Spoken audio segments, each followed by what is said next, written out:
Just him.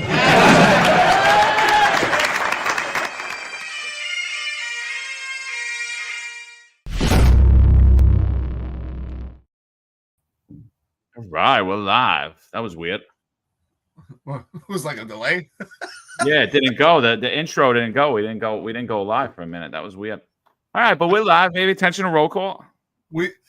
We are here, brother. No matter what, I'm sure it was some glitch caused by Juju down at down One Police Plaza.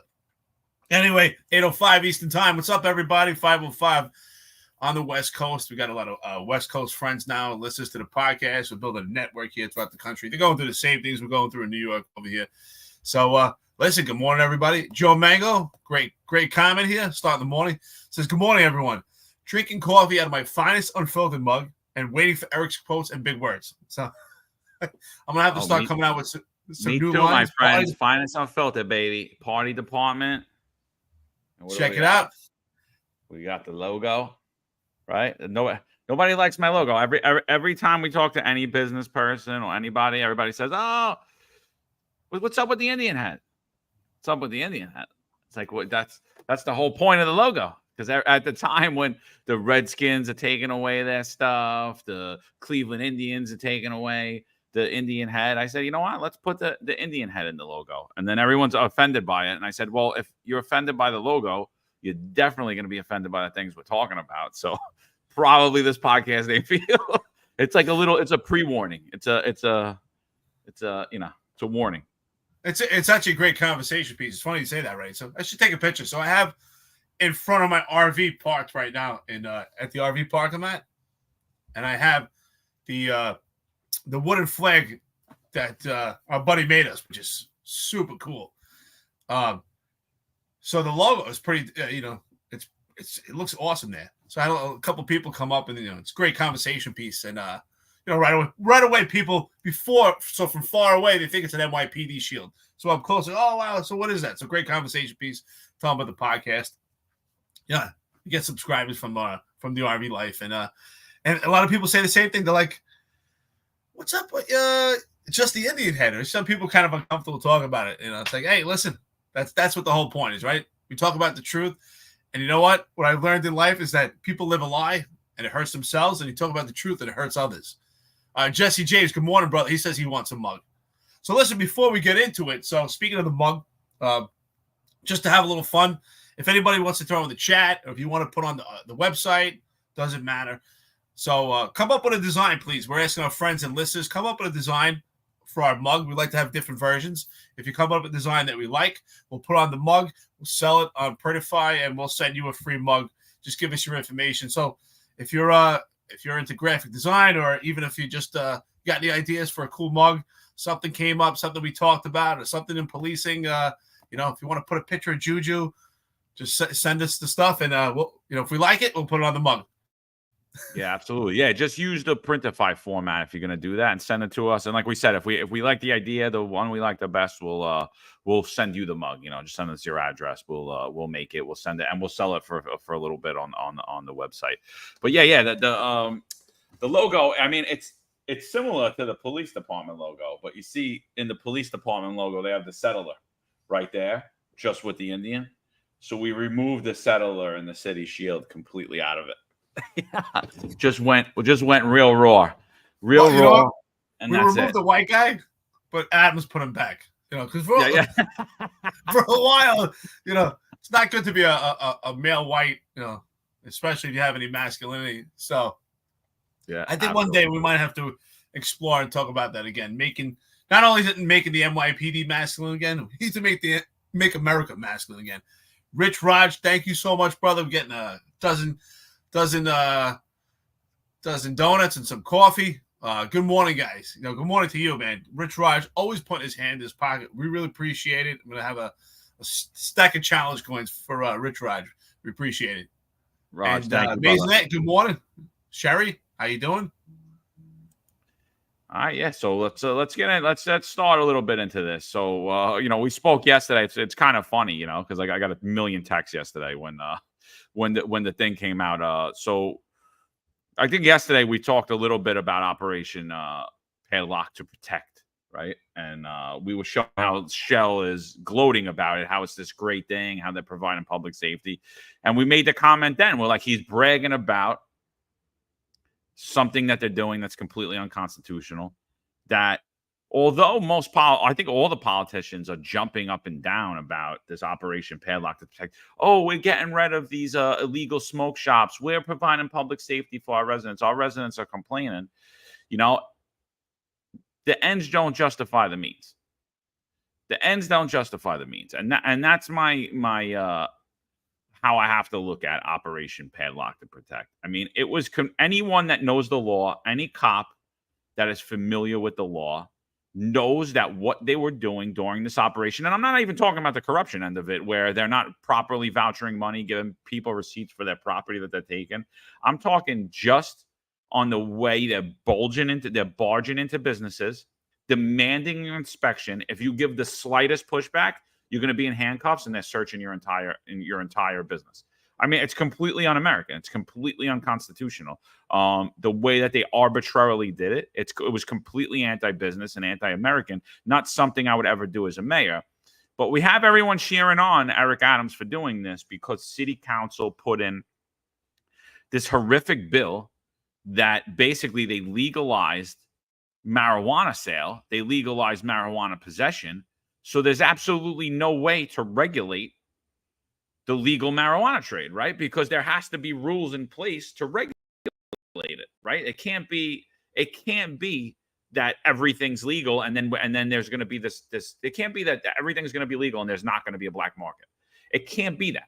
And so they put this horrible law in place. You could go back on my tweets. I was abusing Justin Brannon. I was abusing Keith Powers. I was abusing everybody. I literally called exactly what was going to happen. Not because I'm smart, just because it was common sense. You can't sell something legally and not regulate it in the other end, and we're just going to open it up. Oh, yeah, everybody could just sell marijuana. Okay, what the hell did you think was going to happen? So then when their law failed, the law they passed failed because now everyone's selling marijuana. They decided, you know what? We're just going to make some of the stuff illegal. And the way they went about enforcing it, I mean, because Eric Adams, let's face it, he was never a police officer. He was a police officer. He was never a cop. He doesn't understand the law. He doesn't respect the law. He obviously doesn't follow the law. And he doesn't care about the law. So when he comes into where we're going to have to enforce something, who does he have to go on, to rely on, to create public policy? He's got Kaz Daughtry, John Shell, and Anthony Miranda.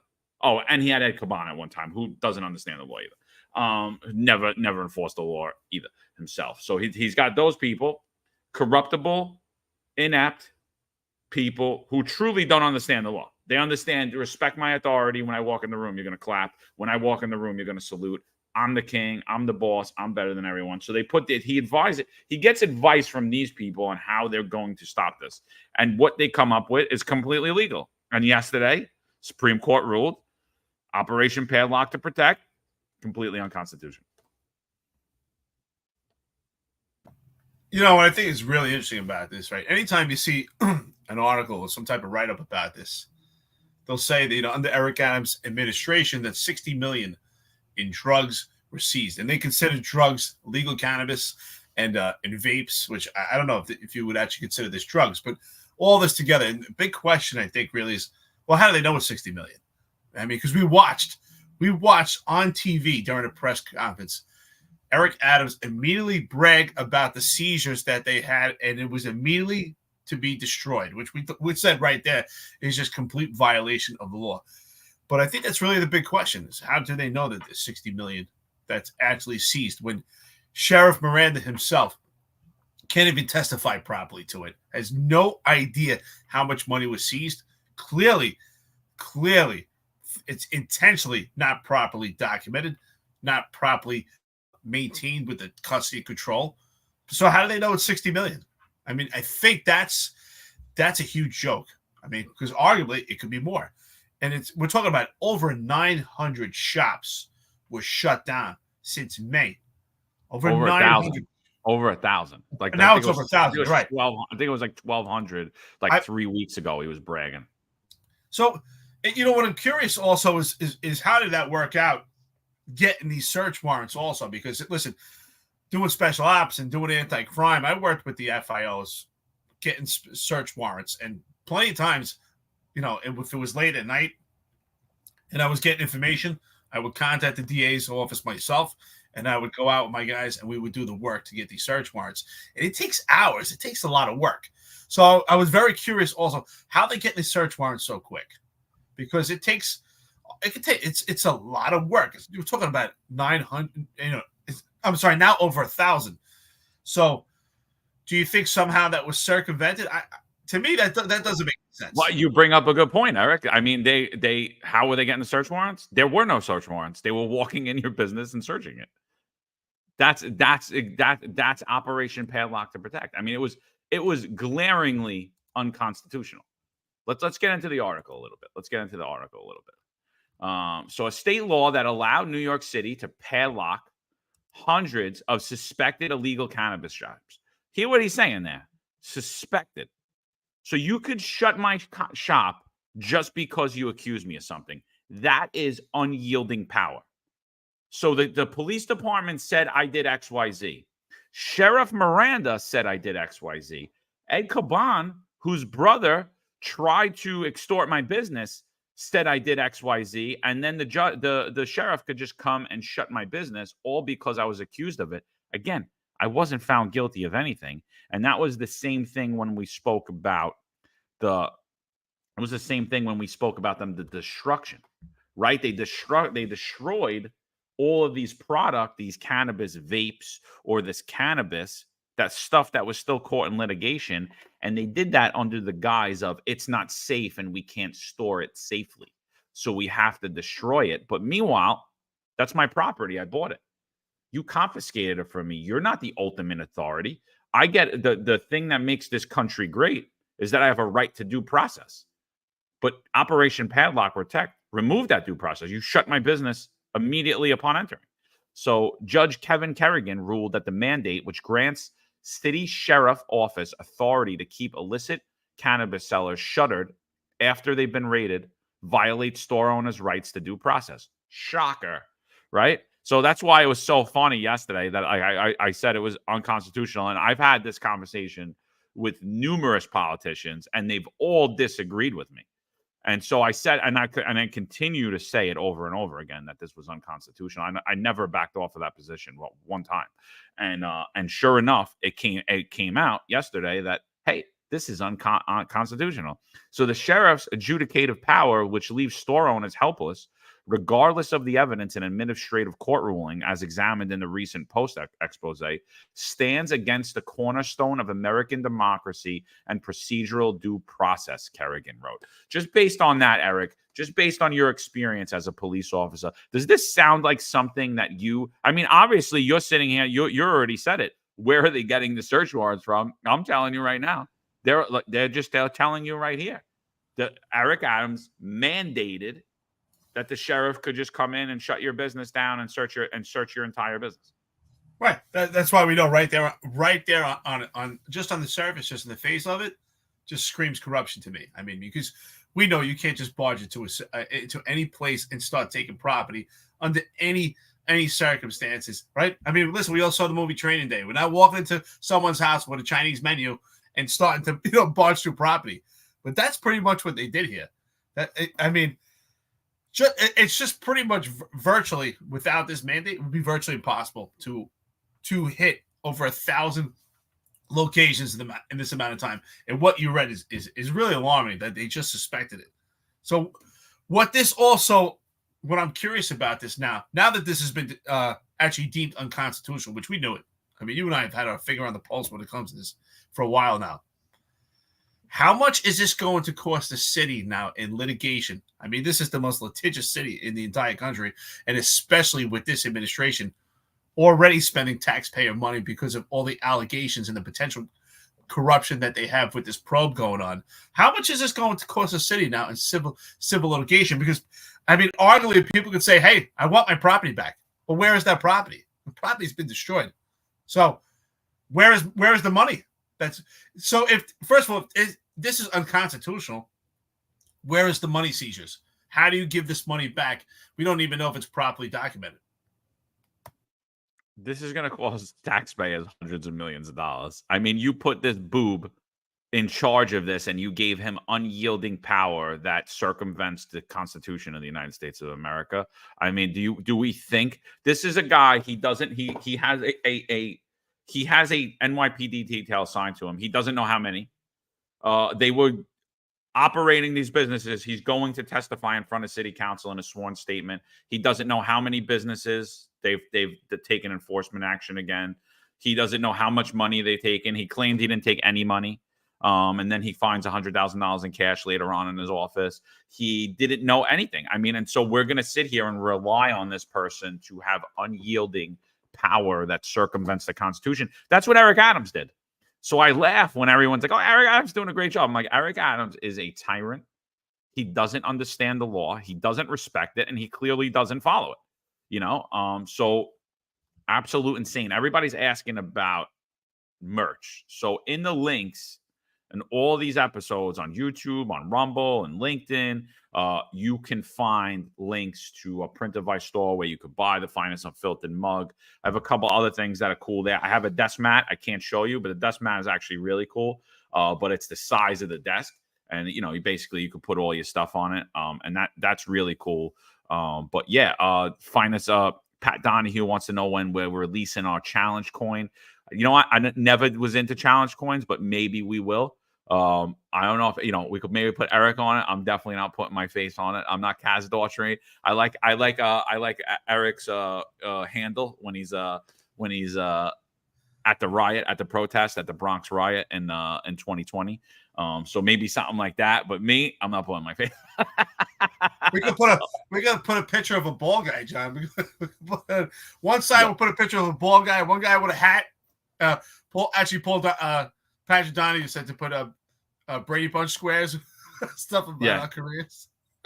Yeah. So, but this is insane. And I got a video too, and I'm going to show you people after we go through the article. I'm going to show you exactly the tactics that were used in a Staten Island shop that they just walked into to do one of these inspections, which is and I think you're going to be alarmed when you see it, Eric. And I hope people start to see on the Eric Adams administration, this is not about public servants and not serving the public.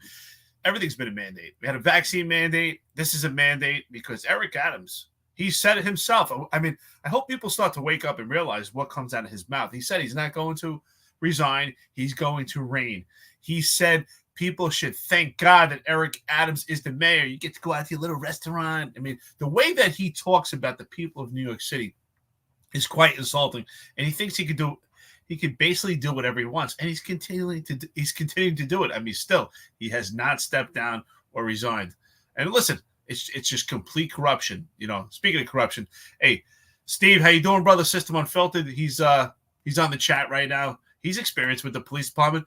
Steve's been talking about corruption for years. So sure enough, it's there. It's there. This administration's riddled with corruption. It's deep into the police department, much deeper than before. So let's keep going with this article. Yeah. So good morning, Juju. We didn't forget about you. We appreciate you spending all of your time with us constantly and perusing our social media constantly. So it's you're the real MVP, Juju. So we didn't forget about you, but you're late. Submit a 28 to the desk. Thanks. Put Juju, all right. Put Juju on the mug. What a picture of Juju. I don't know who he is. Right. He knows who he is. The city has used the provision to push back at its enforcement push. Mayor Eric Adams vaunted Operation Padlock to Protect, which officials say has resulted in more than 1,200 shops being shuttered.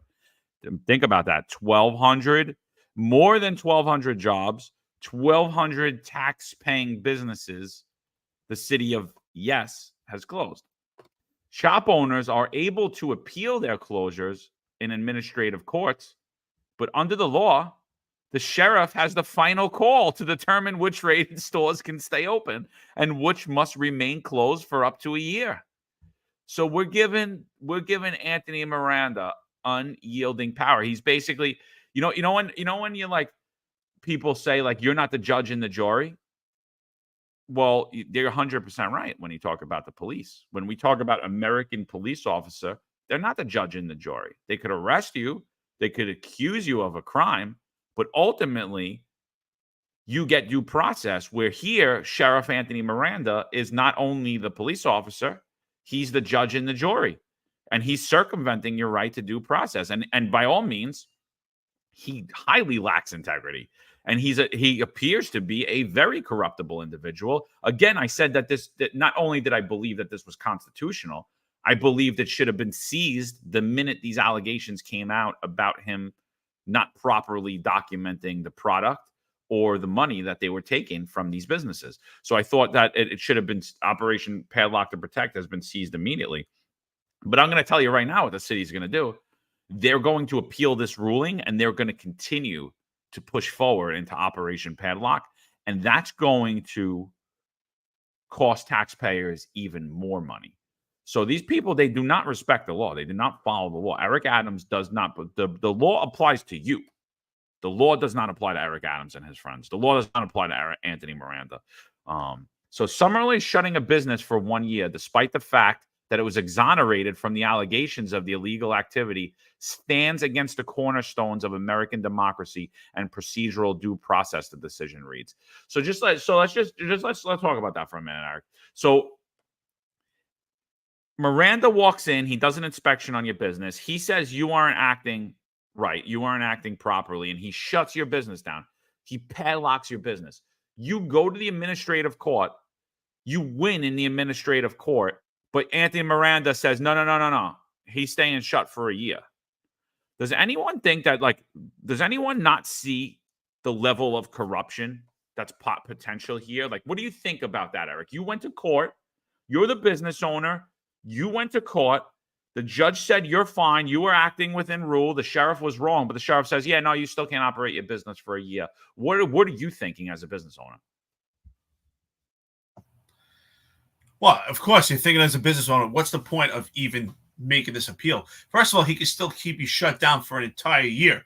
What does that mean? First of all, most businesses, whether it's cannabis, whatever, any type of business, if anyone is interested in their own business, most fail within their first year. And if they don't make it within that first year, they can't make it back. So if this business is going to be shut down for a year, it can't even make it back. They've lost the money they've spent, right? They have the product. Product on a shelf is money on a shelf. So they've lost money. They've lost the money they put in the business. They're shut down for an entire year.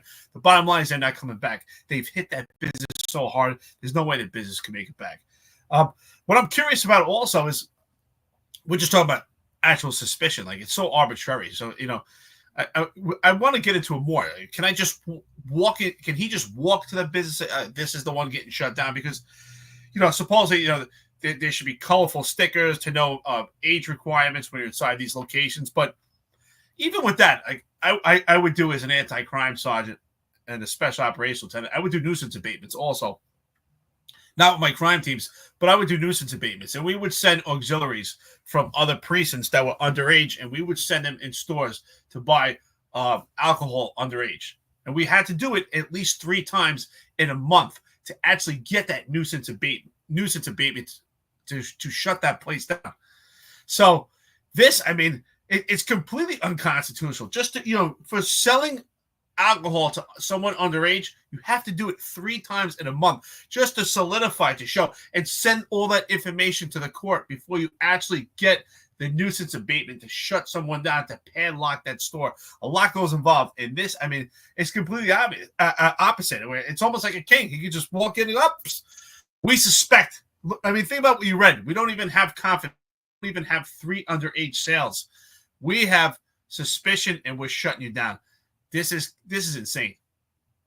So, and then the other thing that really bothers me is this: you're a business owner. Sheriff's walking in. He finds something that he says is illegal, right? I don't know. I remember vividly City Council and Eric Adams celebrating the legalization of marijuana. So I don't know what illegal marijuana is. We'd have to sit down and go through that process in depth. And I'd love to do it with a member of City Council that drafted this law or the mayor himself. So we could actually talk about when marijuana is illegal versus when it isn't illegal. Because I don't think that they could properly articulate that either. So that's another thing, right? Arbitrarily, this one's illegal or that one's not. But the business across the street from you, that it's rumored that the mayor's son has ties into, or Anthony Miranda's National Latino Officers Organization has ties to, they don't get touched. They don't get touched at all. And then the allegation comes out that he's telling these businesses, well, if you donate to my organization, I'll open you back up. Nobody sees what's going on in New York City. I mean, the fact that we have people, and I'm going to call, listen, I'm voting for Donald Trump. But like the fact that no one can see that Eric Adams is buddying himself up to Donald Trump for a pardon is insane. And if Donald Trump is stupid enough to align himself with Eric Adams, then he deserves all of the bad publicity he gets for that. Because he's a corruptible individual. He's grossly incompetent. He's been running New York City as a criminal organization. Donald Trump was smart enough to stay out of mafia activities when the mafia ran New York City, a legitimate corrupt criminal enterprise that didn't send themselves off as police officers or politicians. They actually admitted who they were. John Gotti told you exactly who he was. He never hid from the fact that he was a gangster. Eric Adams, Anthony Miranda, other people, they hide the fact that they're a gangster. They hide behind the badge and a gun. They hide behind the office of or a title of being honorable when they're the furthest thing from honorable. So, if that's the case that we're going to align with these people, I think we should all understand exactly what we're talking about when we talk about New York City, when we talk about the height of corruption in New York City, the level of it, because this is insane. The amount of corruption just from this one little Operation Padlock to Protect, just from the way they gave out the marijuana licenses, just from the way they arbitrarily and capriciously go after and shutter tax-paying businesses and remove due process. And Eric Adams, who says we follow the law in this administration, and John Schell and Kaz Daughtry and every police commissioner, including Tom Donlin, who got up and talked about how much integrity Sheriff Miranda has and how great Operation Padlock to Protect. They all must have not read the Constitution of the United States of America. On top of not reading the Constitution of the United States of America, they must have zero operational experience when it comes to actually enforcing the law in America. Because this sounds like a Chinese, communist China style legislation or a Stalinistic type legislation, or what we continuously be called a fascist style type of law. We're just going in and shuttering businesses and saying, you can't open again. And Sheriff Anthony Miranda supersedes the courts. And no one sees a problem. It's either Eric Adams is the most corrupt mayor in New York City history, or he by far is the most incompetent one. And that's already been said. That's already been sealed in my book, that he's the most incompetent one. That's already been sealed. But I mean, that is disgusting to me. What's going on? The potential for corruption here is so high. And I think anybody, the most basic first level investigator could solve this case. Do you agree do you agree with me that the potential for corruption, and more than likely there is corruption involving Operation Padlock to Protect? Absolutely. Because we said this for a long time. You and I have been saying this for about a year now. I think it's pretty much about a year. You and I have been saying that this whole thing is completely, absolutely ridiculous, that it just doesn't fall within the guidelines. Nothing that we've ever seen before. And it appears to be unconstitutional. So if you're doing something that's unconstitutional, it's complete misconduct. And what's misconduct? It's total corruption. I mean, we've seen all the layers of potential corruption. It's all starting to come together. At some point, we have to say this is a corrupt system. This is a corrupt operation. How can you actually intercept these locations and define which ones should be shut down? It's completely arbitrary. And we've said that for a while, right? It just it doesn't look right. Also, the appearance. Eric Adams is never concerned with the appearance. Here, your son is involved in this private business. One business is being shut down. You look at the right across the street on its radius. That other business is open. You look diagonally, another business is being shut down. I've been saying the same thing as you, John. What is illegal marijuana? What is the difference between legal and illegal? I understand when it comes to sales, right? Selling to someone that's underage, I can understand that. But with that, that's why I was making the comparison. When I would send auxiliaries and they would purchase alcohol, and we would have to, and not only that, it was so much I had to go into it. I had to have someone go in there as a ghost. Someone had to observe the sale. We couldn't even just take just the word of the auxiliary. Someone had to observe it. So the auxiliary had to make the sale, had to be done 3 times in a month, so you could actually pursue a nuisance abatement, because even then it wasn't even guaranteed. And we're talking about alcohol in comparison to marijuana. This is insane. This, everything with this administration. And it's funny you mentioned China. It really reminds me of my time in Asia. I spent almost a year traveling around different countries in Asia, and I met a lot of great people. And what they said to me, and I've said this on a prior podcast, and when we talk about politics, because a lot of them are really interested in American politics, and they think what's going on in the Western world is insane. But they said our government here is so corrupt, but it's so corrupt and blatant, it's in your face that it's almost honest. But yet your government is so corrupt, and they pretend to be honest.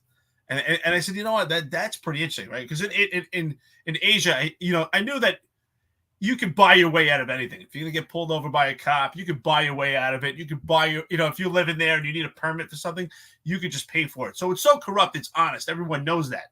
But here, they want to pretend they're honest. I think that this is completely just an overreach of this administration. How many times that we see all the facets going on with this administration that just have the appearance of corruption, and no one's going to speak out. So I know, listen, he's complete level of gross incompetence for this city. But if you look at Eric Adams, that circle, it's brilliant. It's genius. The stuff that they're pulling off, and they're actually doing it in everyone's face. And other than John, you and myself and our friends and listeners to the podcast that actually are willing to speak the truth, no one else is saying it. They see it. They know it looks odd, but they're afraid to say it. Eric Adams has done an incredible job of actually intimidate people from speaking out the truth, including the press. So look how long this took to finally come out. I mean, the fact that they were able to shut down, I mean, I would say 900, and now you're saying it's over 1,000. Over 1,000 businesses it's virtually, if it was done constitutionally, it's virtually impossible. It's impossible to do that type of measure to actually shut that many businesses down. We don't even have the manpower for that with the sheriff's office and the police department to shut down that many businesses. Yeah, Blake Fields asking if I respond to IG. I do. I get a lot though. I'm not gonna pretend I respond all day, every day, because I don't. But sometimes I do. And I'll look. If you send me something today, I'll look. Yeah. So I think the whole thing is that like we're ended up into a corrupt. This is becoming a corrupt regime like Asia, right? It's not so honest that it's not so on like. Whatever the thing is, like they're a corrupt government, and like we're headed into that direction. We're becoming a corrupt government, like, and it's perfectly fine, and everyone's seeing it. And like what I'm saying, or like what happened here today, like what happened yesterday and what happened today, isn't stopping us. It was ruled unconstitutional, just like the mandate was ruled unconstitutional, and 3 years later, still nobody's back to work. Still 3 years later, Marlon Bethel's out of work.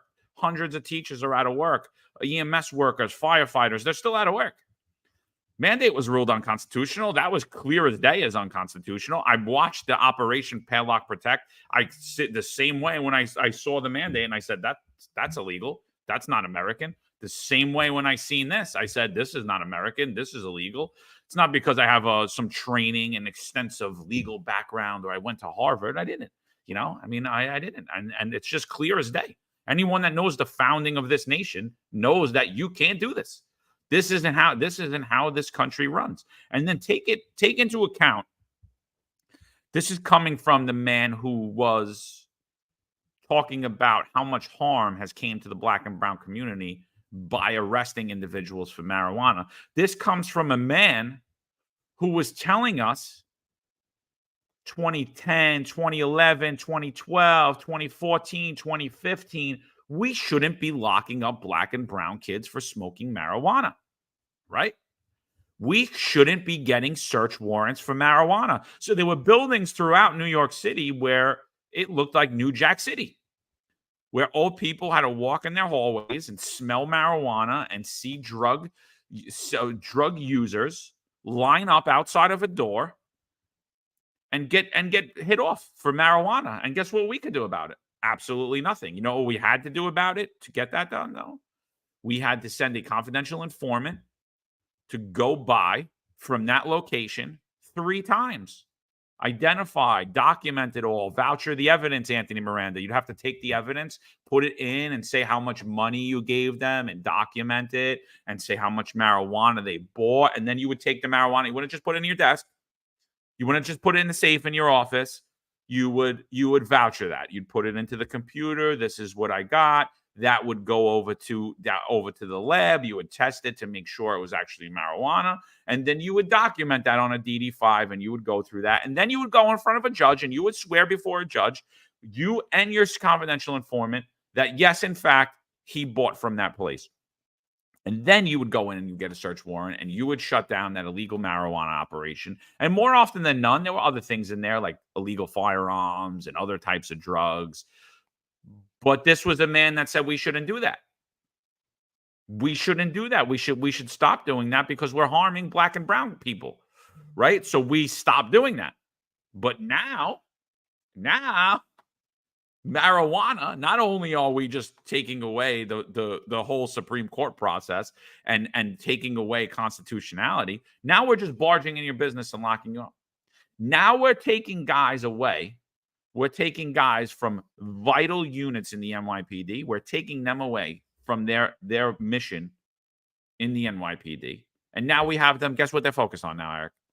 They're focused on getting marijuana on the table so that Eric Adams could go on the news in front of one police plaza with marijuana everywhere and do his little press conferences. So now, once again, under the Eric Adams administration, I don't know who Eric Adams is. Because once again, guess what we're doing? We're harming black and brown people, aren't we? Aren't we, Eric? I never said that. I never said that we were harming black and brown. I thought we were actually responding to community complaints and helping people get drug dealers off the streets. I thought that's what we were doing. But now, once again, it's perfectly fine to arrest a black and brown person for illegal marijuana because we need high-level marijuana sieges. Now it's fine to do that. Now nobody cares. Now nobody cares about all the political talking points that Eric Adams said. And he's taking narco teams, he's taking strike force, he's using them to go after marijuana when he cheered on legalizing marijuana and demonized us for enforcing marijuana over 10 years ago. So I don't know who Eric Adams is again, right? He was for Kamala Harris last week. He's supposedly still supporting her. Supposedly, but he won't answer one question about when the last time you met Donald Trump was. And he won't answer one question about Donald Trump. So obviously, I know when the last time you met with Donald Trump was. It was probably right after that thing and you begged for a pardon. And you were like, oh, I'll align with you. I'll do everything, Daddy. It wasn't me. It wasn't me. Somebody texted me yesterday. You know what they said? They said, change Eric Adams' walkout song. His walkout song is Empire State of Mind by Jay-Z and Alicia Keys. They said, change it to Shaggy. Change it to Shaggy when he walks out. It wasn't me. I got caught red-handed. It wasn't me. That should be Eric Adams' walkout song. That's who he is. He's throwing everybody under the bus. And I hope all those people that are going to get indicted are throwing him under the bus right back. Coffee and a donut from JF. $4.99 to the podcast. I want to say thank you. He said one side of the coin should be a boot and the other side should be a car roof. Oh, that was it. That was my picture in the riots on top of a car. And I lost a couple of vacation days, but it was worth it. You know, at the time during the riots, we were downhill, and the rioters were coming. It was a hill in the South Bronx, and they were coming downhill, and we couldn't see. We could see things that were getting thrown at us, but we couldn't see where it was coming from. So that was the reason I decided to get on top of a car. Of course, the CCRB didn't think that was necessary. They wanted to know where my ESU ladder was. I didn't have one. You know, good leaders, you know, critical thinkers, we use the tools that are in and around us. It would take a long time to get a ladder from ESU when all the streets were shut down because of a riot, but they didn't understand it. So yes, I got on top of a car, and I said the city could pay for it so we could see. And thank God I did get on top of that car. Because what did I see? there was a couple of these idiots in the crowd, and they were trying to pick up a wheelbarrow that was at someone's backyard. They took it out of their backyard, and they were trying to throw it at the cops. That's the ridiculousness that was going on during that riot, by the way. So I don't know how you pronounce this, but more coffee and donuts. We appreciate it. And bagels. Let's get a baker's dozen over here. How do you say? Giorgio, I guess. $25 on a podcast. Thank you so much. Bagels, not donuts on me. MAHA. Listen, was it Make America Hispanic again? No, make America healthy again, baby. Oh, healthy. Make America healthy again. So that's why I'm just buying water and creatine. Screw the bagels and donuts. I love New York bagels, but I eat them only a couple times a year. Like, that's it. Maybe what was?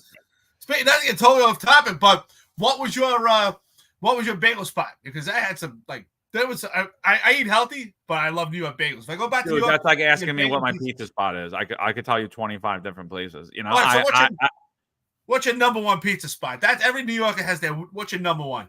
No, I'm telling you, I don't have a number. It depends what type of pizza I'm in the mood for. If I'm in the mood for like a bar pie, like a greasy bar pie, I would go to Lee's. If I'm in the mood for like authentic pizza, I'm going to 18th Avenue. I'm either going to Da Vinci's or I'm going to A&S. It really depends what the hell I want. And it's the same thing. You like L&B? I wasn't a big fan of the L&B Square. I mean, I've eaten it, of course. I thought L&B's heroes were I love them more. I love Spumoni. I mean, that's my favorite ice cream. But L&B pizza, that style pizza, it's not my favorite style pizza. If anything, I'm going for the cheap, greasy clam pie from Lee's. But I can't tell you that's my favorite because I love pizza and like it depends the mood I'm in that day. Sometimes I want to eat a grandma slice and then I'll go over to Brothers. So like it's like it just depends. I like it. I forgot the name of the place also. There's a place out, maybe some people in here know, in Yonkers. It was one slice like the size of a pie. I forgot the name of it. I know what you're talking about. You know what I'm talking about? Yeah. But you know what's crazy, right? So we're watching this unfold with this administration, right? I mean, we basically it's pretty much extortion, right? If you don't take care of this campaign, we're gonna come into your weed shop and shut you down. Could you imagine, John? Could you imagine we had administration right now? But just pretend, because it doesn't happen. Could you imagine you had administration right now where you had the commissioner of the police department who had a brother that was going into businesses and extorting money for them to run that bar properly, or maybe a weed shop or something like that? I mean, I don't think that would happen in this administration because thank God for Kaz Daughtry. Kaz Daughtry said yesterday, if anybody was watching the podcast yesterday, and we showed you a video where Kaz Daughtry said that the cops, they don't even know what's going on. He never said there's no corruption going on. He just said the cops, they have no idea what's going on. So here's my question. That's why I've been saying, John knows what's going on. I know what's going on. Our friends and listeners, you know what's going on. Roll watch this unfold, right? And I've been getting a lot of heat, and I know John also is constantly. We've been saying it. I'm going to continue to say it. Even the Chiefs, there are some Chiefs I actually speak to. And I'm saying it, I don't care, because this is reality. Every chief in the New York City Police Department has been compromised, infected. Not one chief. Forget about even just this corruption. How does one chief not stand up and say, you know what? Or Chief Savino, I got a robbery problem. With Tren de Aragua. Arguably the largest gang in the entire world right now that stems from 8 countries in South America. They have a $15 million wealth. There, we have a robbery pattern going on in Times Square. I need every detective on board to work on this. I'm going to take my detectives to go out to a weed shop, put them in a position where they're actually acting unconstitutional. They're going to face civil liability. And you know what? It's not going on Sheriff Miranda's 58. And the cops that went into these locations, it's going on their 58. They're going to be sued. Yes, they'll be indemnified, but they're going to be sued. It's going to be on their 58. And again, not one chief will stand up and say, this is unconstitutional. I thought these chiefs are super intelligent, right? Some of them are on the bench and arguably could be the next police commissioner. Patrick Donahue, thank you, brother. We're eating healthy over here. Coffee, bagels, donuts. What's Patrick Donahue got? Egg whites with turkey washed down with orange juice, some pulp, and a Dunkin' extra large with all in milk. Outstanding, brother. Thank you. Bagels, donuts, coffee. We appreciate it. If you want to donate and support this podcast, our friends and listeners, you want to get John a slice at Lee's, hit us up. We appreciate it. Thank you so much. John, what do you think about that? That not one chief has said, wait a minute, you're taking my personnel to go into these weed shops, and it could be unconstitutional. And, are they going to be protected from civil liability? What do you think about that? The great chiefs of the New York City Police Department. I mean, I not only are they not going to be protected from civil liability, they shouldn't be protected from civil liability, because when you act outside of the scope of your duty, when you follow unlawful orders, I really don't feel bad for you at that point. Like, again, like I said, I'm going to just bring it back to the mandate. And I said, the largest law enforcement agency in the world, the most woke, progressive law enforcement agency in the world, all of a sudden, who doesn't want to enforce everything, who plays kids' gloves on the street with criminals, with violent criminals, all of a sudden, now we're going to go after people's civil rights, and we're just going to pretend like there's no such thing as equal opportunity law, the Civil Rights Act of 1964. We're going to throw it out the window. All of this stuff during the mandate. I mean, and then I said, once you do that, it doesn't matter. The next step is anything, because you already ignored the law one time. Why wouldn't you ignore the law in any other situation? So and I know a lot of people are going to watch this and they're going to knock this podcast. There's a lot of violence stemming from illicit marijuana shops. I would sit here and say, please, if anybody wants to come on and outline what an illicit marijuana shop is, or when marijuana becomes illegal in New York City, feel free, reach out. We'll have you on here. You will have the floor. We are going to ask you questions to articulate exactly what illegal marijuana is in New York City and when it becomes illegal, as opposed to when it is legal. So we will ask you to do that, but feel free, reach out to us. We'll have you on here to explain that, because I don't think that's been properly explained or articulated to anyone. I think we just tell someone, illicit marijuana shop. Oh, okay. What is that? I don't know. I still till today don't know. It hasn't been explained to me. Maybe I'm dumb. I don't know. I know I'm not that educated. So we don't know the definition of marijuana, but we don't know the definition of what illegal marijuana is, but we know that there was violence stemming from a lot of these shops. There was a lot of robberies.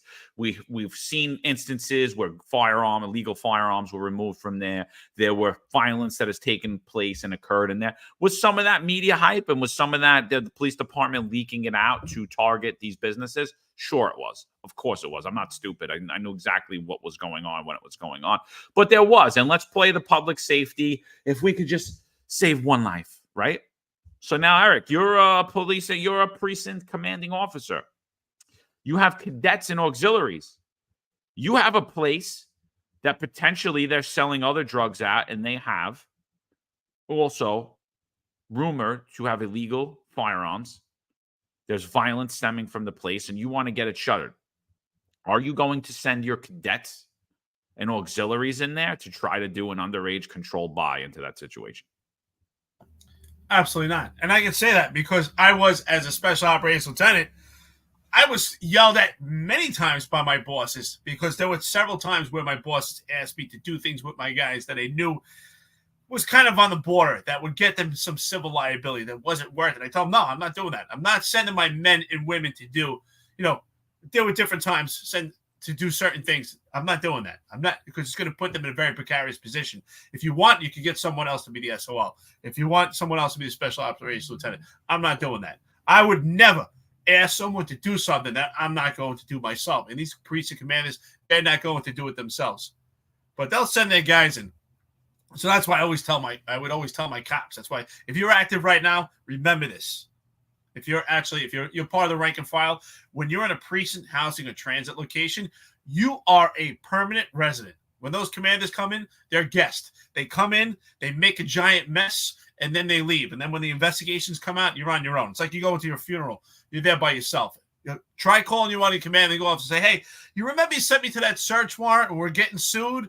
Yeah, it looks like we didn't do everything properly. You're like, who is this? I'm working in a new precinct right now. They're not going to help you out at all. Tom, thank you so much. Get myself a cup of coffee here. $1.99. Miranda was born on Skull Mountain. I see some funny stuff in the chats here about Miranda's face. Imagine his head was found by archaeologists. Hey, Rob Luca, I just want to say thank you so much for the comment here. I really appreciate it. It says, Eric, thanks for getting on that car. I was in the middle with SRG, and you definitely helped us.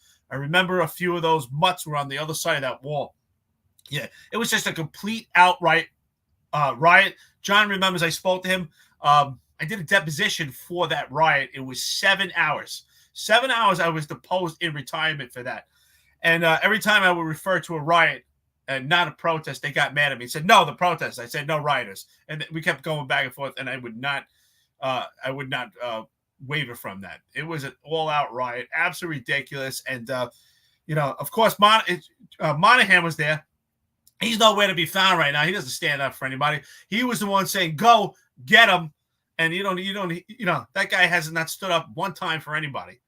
So, but John, yeah, listen, this is complete extortion. This is unconstitutional. This is completely tyrannical. And the only one saying anything is us and our friends and listeners. I mean, even city council, they might say something now because we identified it. Maybe they don't really know what they're talking about. And I always hear that also. Is there violence stemming from weed shops? I don't know. I know that illegal marijuana on the street, there was a lot of violence that stemmed from it. Arguably, we had more gun violence from marijuana on the street than other drugs because marijuana was 3 times the market, right? If I'm bagging up heroin and bagging up crack, it takes several people to bag those up. But if I'm bagging up marijuana, I can do it by myself. One person can do it. So it's 3 times the markup. So I definitely could say that there is violence that stems from illegally marijuana sold on the street. But as far as in a business, not to my knowledge. Yeah, I mean, and the other thing, obviously we wouldn't send explorers and cadets, children, into some place where we believe violence is from to endanger their lives, right? To get a C summons so that we could go in and document something to give to Anthony Miranda or put weed on the table, right? And that's what the NYPD has been doing. So, and again, city council silent. So all those in favor on city council that are in favor of this and are jumping up and down because business owners, employees, New York City residents' constitutional rights are being protected. I mean, I think you should really pull back on that position. I think that's a bad position to have. So Adams Garcia said they're examining the ruling and they had filed an appeal on Tuesday. The decision validates that we have been arguing since the statute was enacted, Mayor Adams. The city council and the sheriff have violated the due process rights of every store owner and has been shut down by New York City Sheriff's Office, Attorney Lance Lazaro. Lazaro, who represents Cloud Corner, a Queens shop shut down on allegations of selling weed without a license last month, predicted the ruling, which calls for his client's store to reopen, could allow others targeted in Operation Padlock to sue for astronomical damages. The city of New York should be ashamed for allowing this process to happen in the first place, Lazaro said. How would Mayor Adams feel if his due process rights were violated in his pending criminal matter? The Post reported on Sunday that roughly 30% of the case, the sheriff's office had made a final determination overruling from the oath hearing, right? The Office of Administrative Trials and Hearings that accused store owners to be allowed to reopen. A number of those stores were ruled to not even contain any cannabis in the store at all, while others were ordered to reopen because the sheriff's deputies had either improperly conducted their inspections or they had failed to properly service his summonses, according to hundreds of pages of oath hearings examined by the Post. The store at the heart of Kerrigan's ruling, Cloud Corner, incorporated as ASA 456 Corp., admitted to containing cannabis, but successfully argued at their oath hearing and now in Queens Supreme Court that the sheriff's raid was conducted outside of business hours and therefore the inspection could not have concluded that pot was being offered for sale. Oath dismissed both the summons and the order shuttering the store, but the sheriff issued a final decision that the shop could be closed for up to a year, citing its listed hours of operation on Google Maps and claiming they discovered dozens of pounds of illicit cannabis product. The store owner said that information is automatically generated and was not accurate to the shop's actual hours. And Kerrigan judge agreed that the sheriff had failed to find that the shop was actively selling cannabis. The sheriff's order for the store to remain shuttered could only be characterized as what's that word there? Arbitrary and capricious, the judge wrote. Wow, I feel like somebody's been saying that about this. I feel like someone continually has been saying Operation Padlock is arbitrary and capricious as the mandate was. If the final arbiter has the authority to confer no weight to the hearing, there is no real meaningful opportunity to be heard, reads the decision, which vastly increases the risk of erroneous deprivation and raises a due process concern. Last summer, the same Queens judge ruled in favor of another case brought by Lazaro, arguing that a sealing order must be dismissed if Oath rejected the underlying summons in a cannabis raid. The case also is being appealed by the city's legal department. The Tuesday decision is contrary to the initial ruling by a federal judge in a class action suit filed by Lazaro, where the judge claimed there is enough due process and the risk of an erroneous deprivation was low.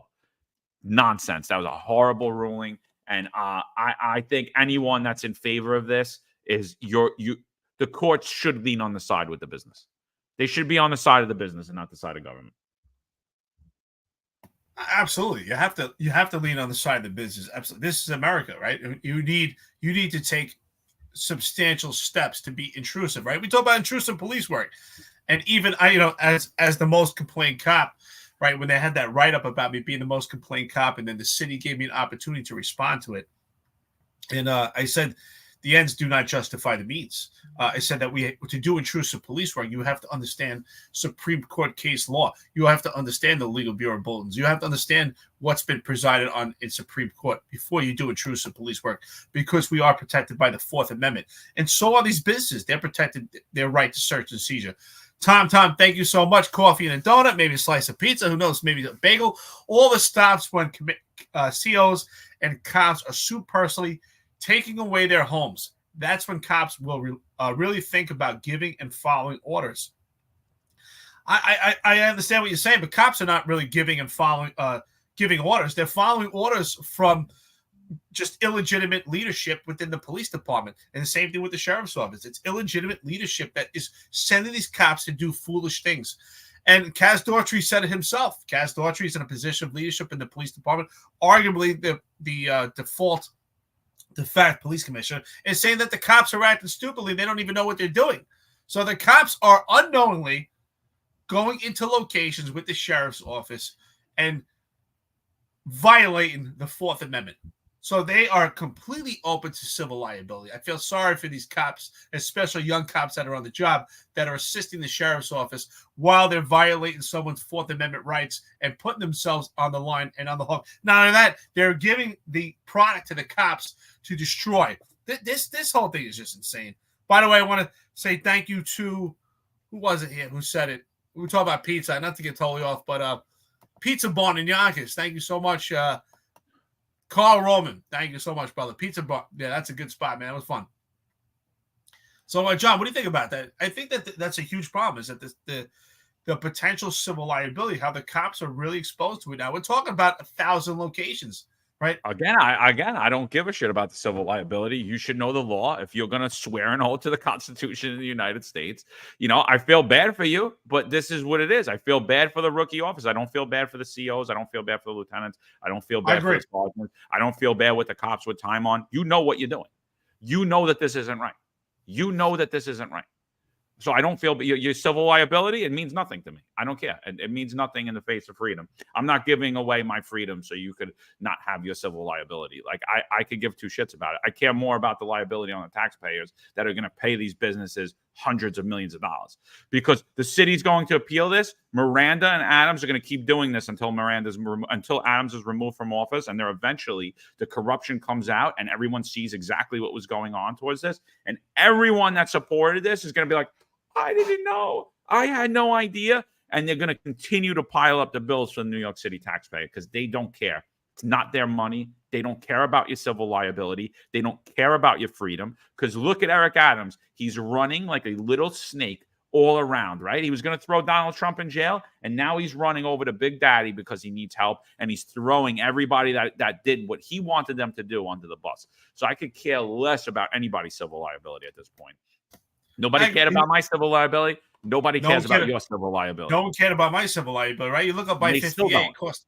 The city paid $2 million. Funny, one of my trolls put on X the other day some comment I put on talking about the administration you and I were referring to. Right away, they put up, anytime someone wants to slander me or have a conversation. They don't really debate me on issues. They just throw up my 50A. Oh, look at this. You cost the city $2 million. I said, you're welcome getting all those illegal firearms off the street. You're right. It did cost the city $2 million. Why did the city fight those cases where those perpetrators that made the complaints against my career most of them are still in jail. They're in custody as we speak. I actually got my 8th lawsuit yesterday at retirement. Right? And I talked to John, but look, this is coming from someone I arrested 3 times on 3 separate occasions with illegal firearms. The brother is currently in jail for a homicide. This kid's been involved in numerous shootings, and I'm facing civil liability. And the city pays out. And unfortunately, the city doesn't get the appearance of negative publicity. I do. It goes on my 50A. I'm sure if you're listening right now from 50A, you can manually go put it in.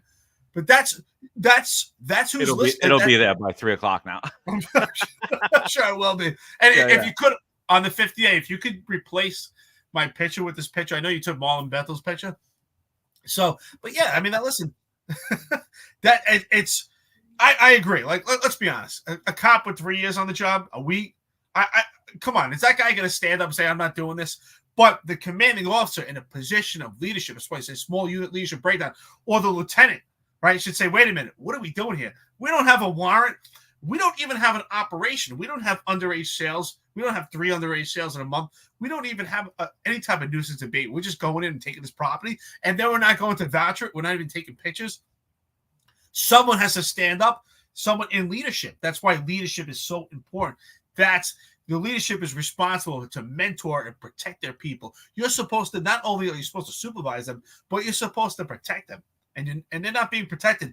And again, I'm going to say it again, and it solidifies everything that we're saying here. If anyone wants to debate me on it, please tell me why I'm wrong. Tell me why John is wrong. Tell me how not one chief in the New York City Police Department has said, wait a minute, we're hitting thousands of shops. We're sending our people in here. This isn't right. We need to slow down and figure this out. Not one chief. And you know what? I've had numerous conversations with cops. Oh, what about the chief of Staten Island? What about this chief? Well, how are they supposed to know? How do we know? I'm not even in New York City right now. I'm traveling around in an RV. I got a Starlink. John's in Florida. How do you not know? How do we know? That's the question.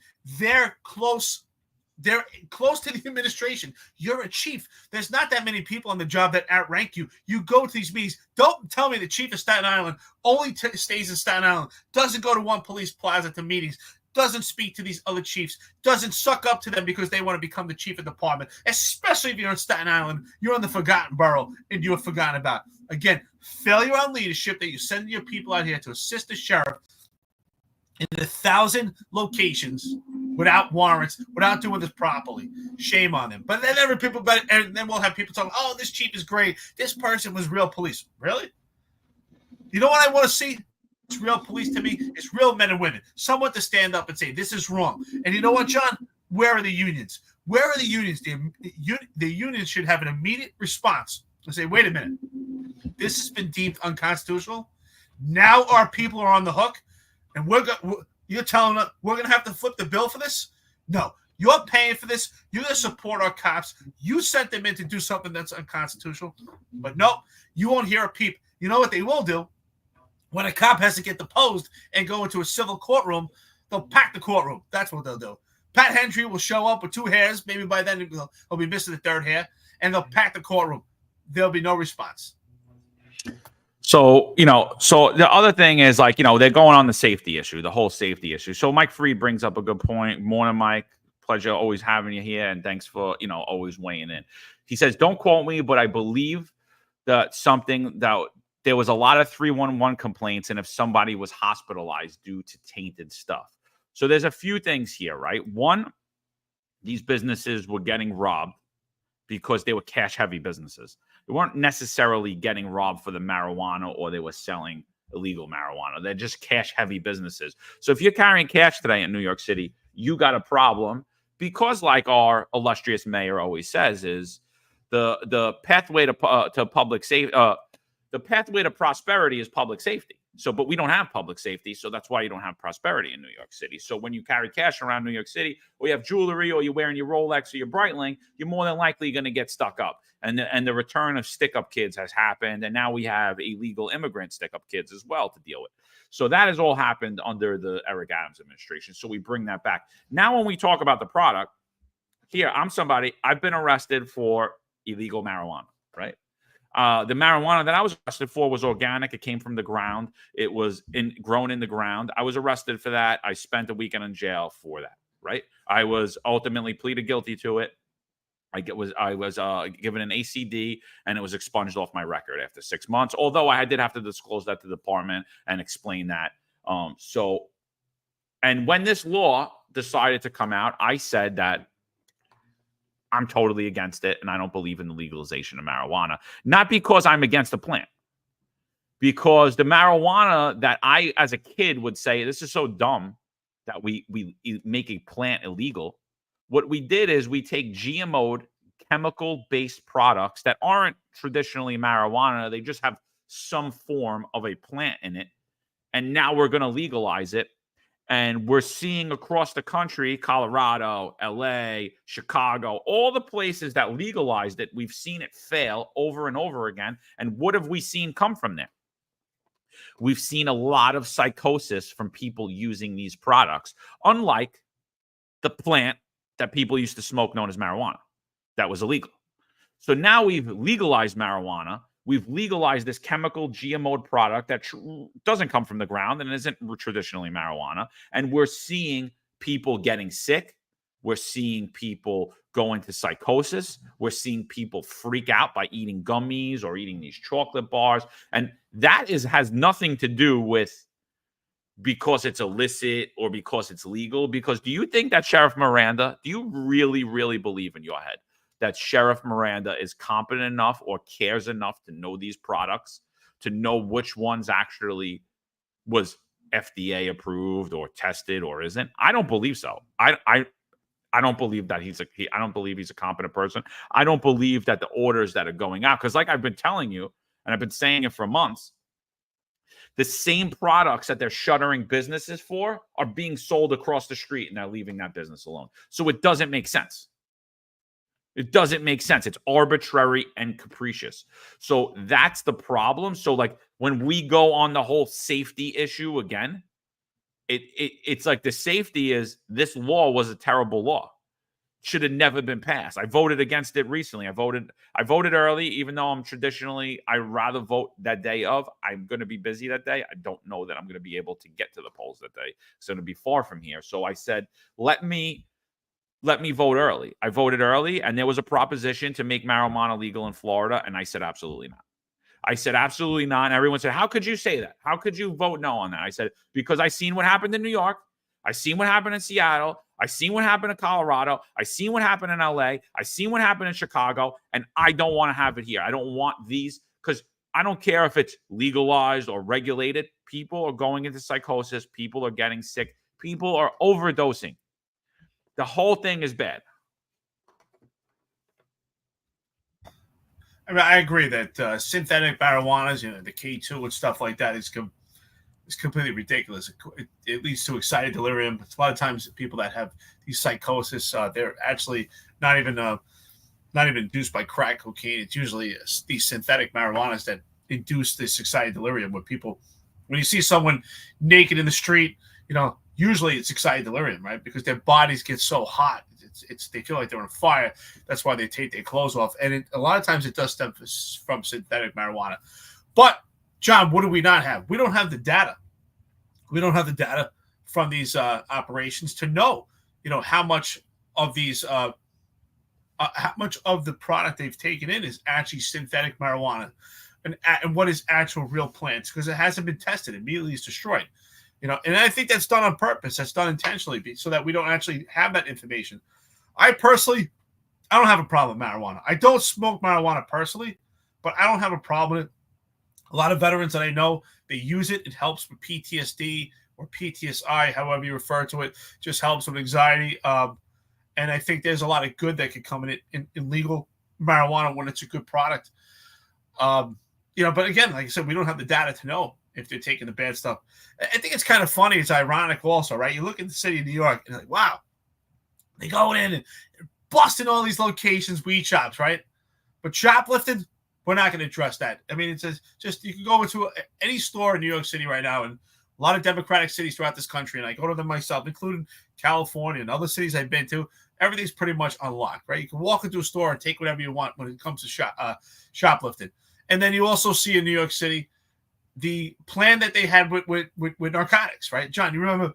I don't know if they have it. I'm sure another private contract supposed to look like some type of vending machine where you could get needles and stuff like that, and a place you can dispose of your drugs. But we're not looking to arrest these people. We don't want to arrest them, but we want to shut down these weed shops. Again, we have to open up our eyes and say, just complete irony here.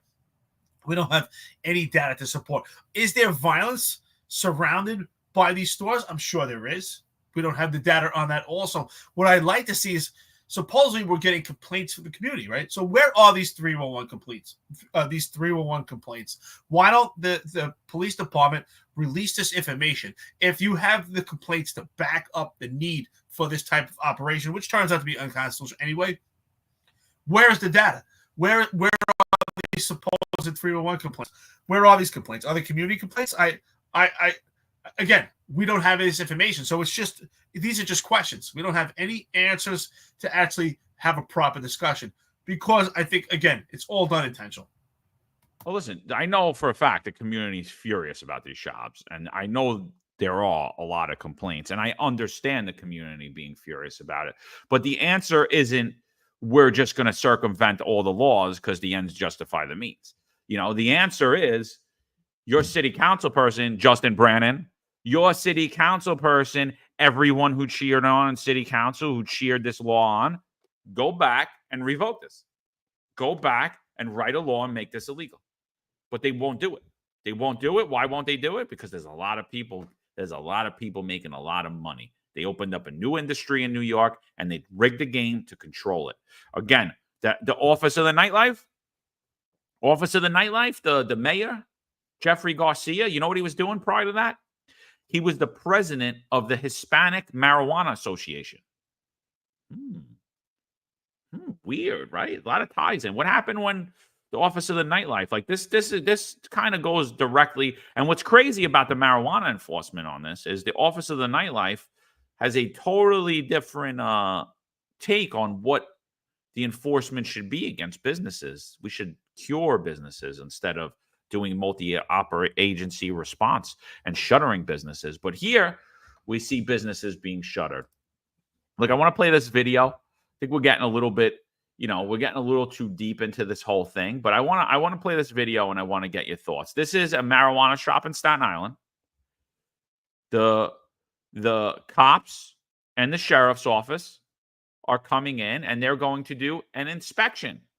All right. So I just want you to think. You were accused of selling illegal marijuana. Maybe you did. Maybe you didn't.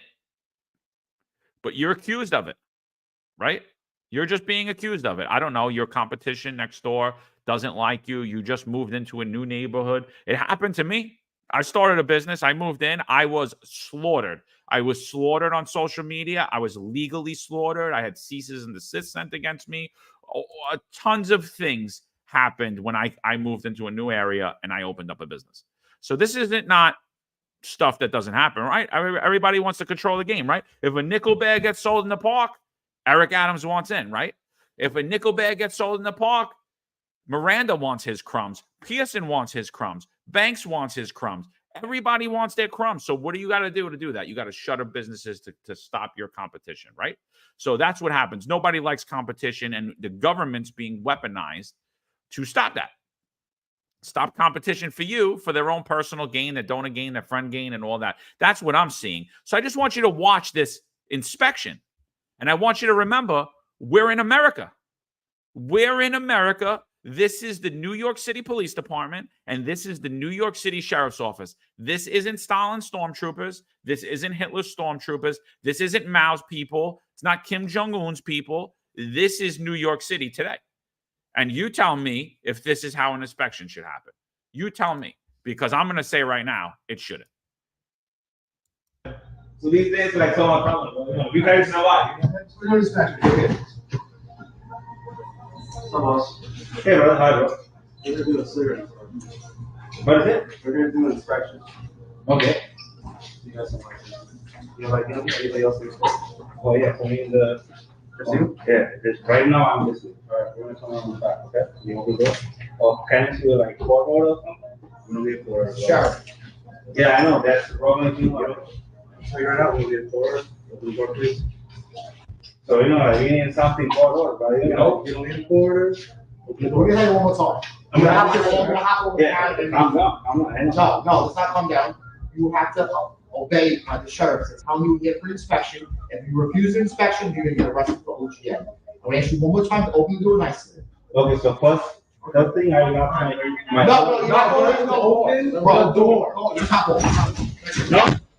Bro, bro, this is the fucking direction. Yeah. Let me go to jail. Bro, come on, brother. Why do you like this?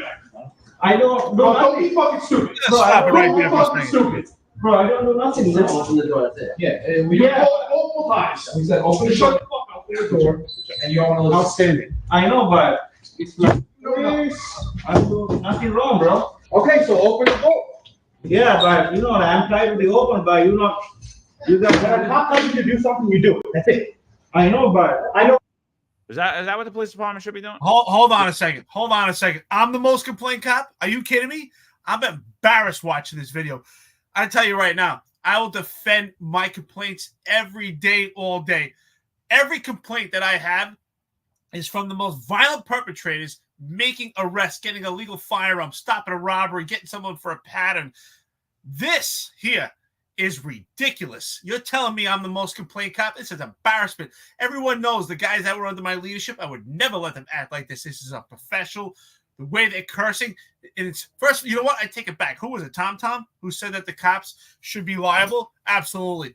I'm telling you right now, no way am I taking my cops to the store acting like this. Oh, because the sheriff said so? I take it back. You know what? These cops deserve to get sued. It's so, first of all, so unprofessional. He's jumping over the counter for an inspection in someone's business. This is insane.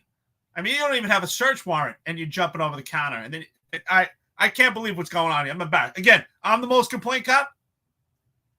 Some of these khaki pants were attacking us on social media. You got some balls to make fun of my 58. Look at you. I was a professional out there. I arrested violent perpetrators when I got complaints. I mean, I don't know. I think when I saw this video a few months back, and I was like, I don't know. My skin crawled the same way my skin's crawling now, because we're supposed to serve the public, right? Now, again, this guy's accused of a crime. The store may be operating illegally. He might not even know that things are happening illegally, but the way they just walk in and you must comply immediately and shut the F up and jump over the counters. I believe that was a huge escalation. I believe it was a huge, it just shows the lack of professionalism, the lack of training, the lack of care. So if we're treating store owners like this, how are we treating the black and brown community that Eric Adams was so worried about getting stopped by? How was this different from what Eric Adams complained about his whole life, where he was supposedly beat up by police officers, which I don't believe, or shot at by police officers, which I also don't believe.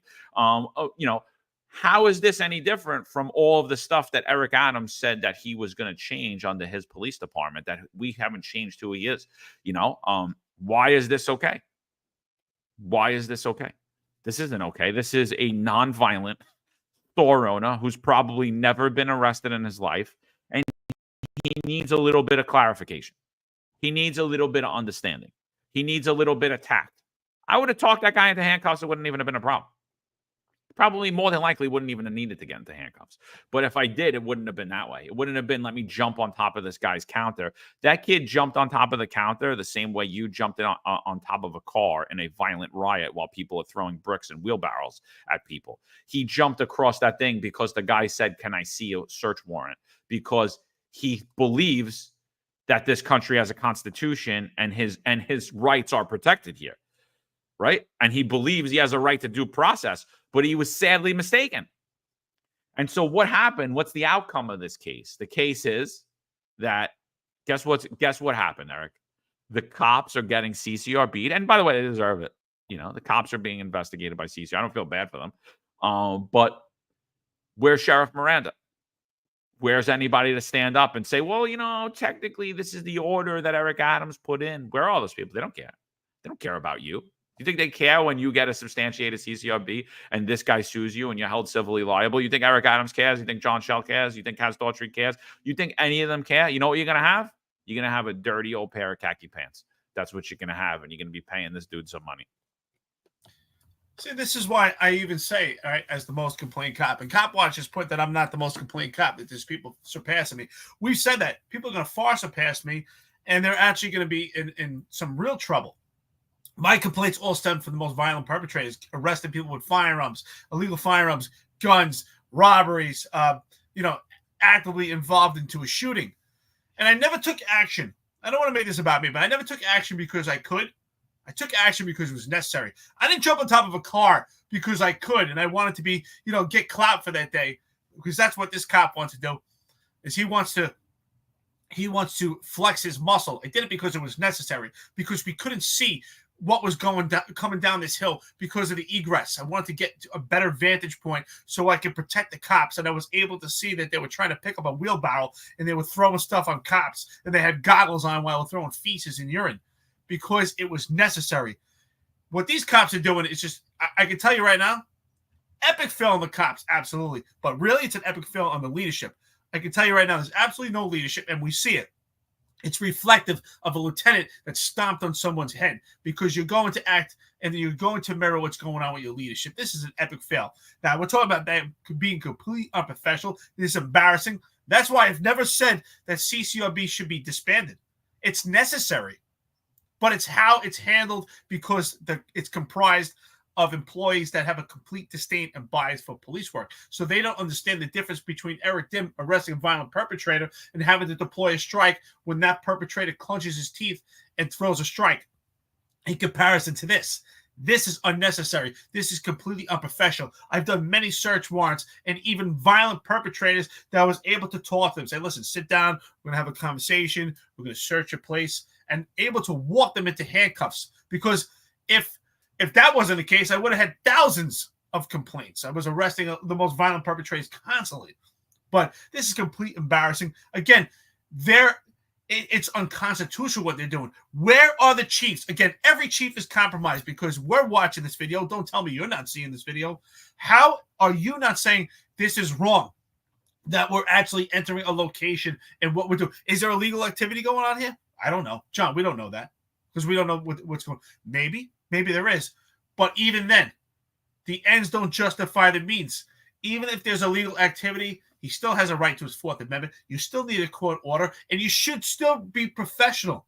You want this case to carry out properly. You're not the executioner.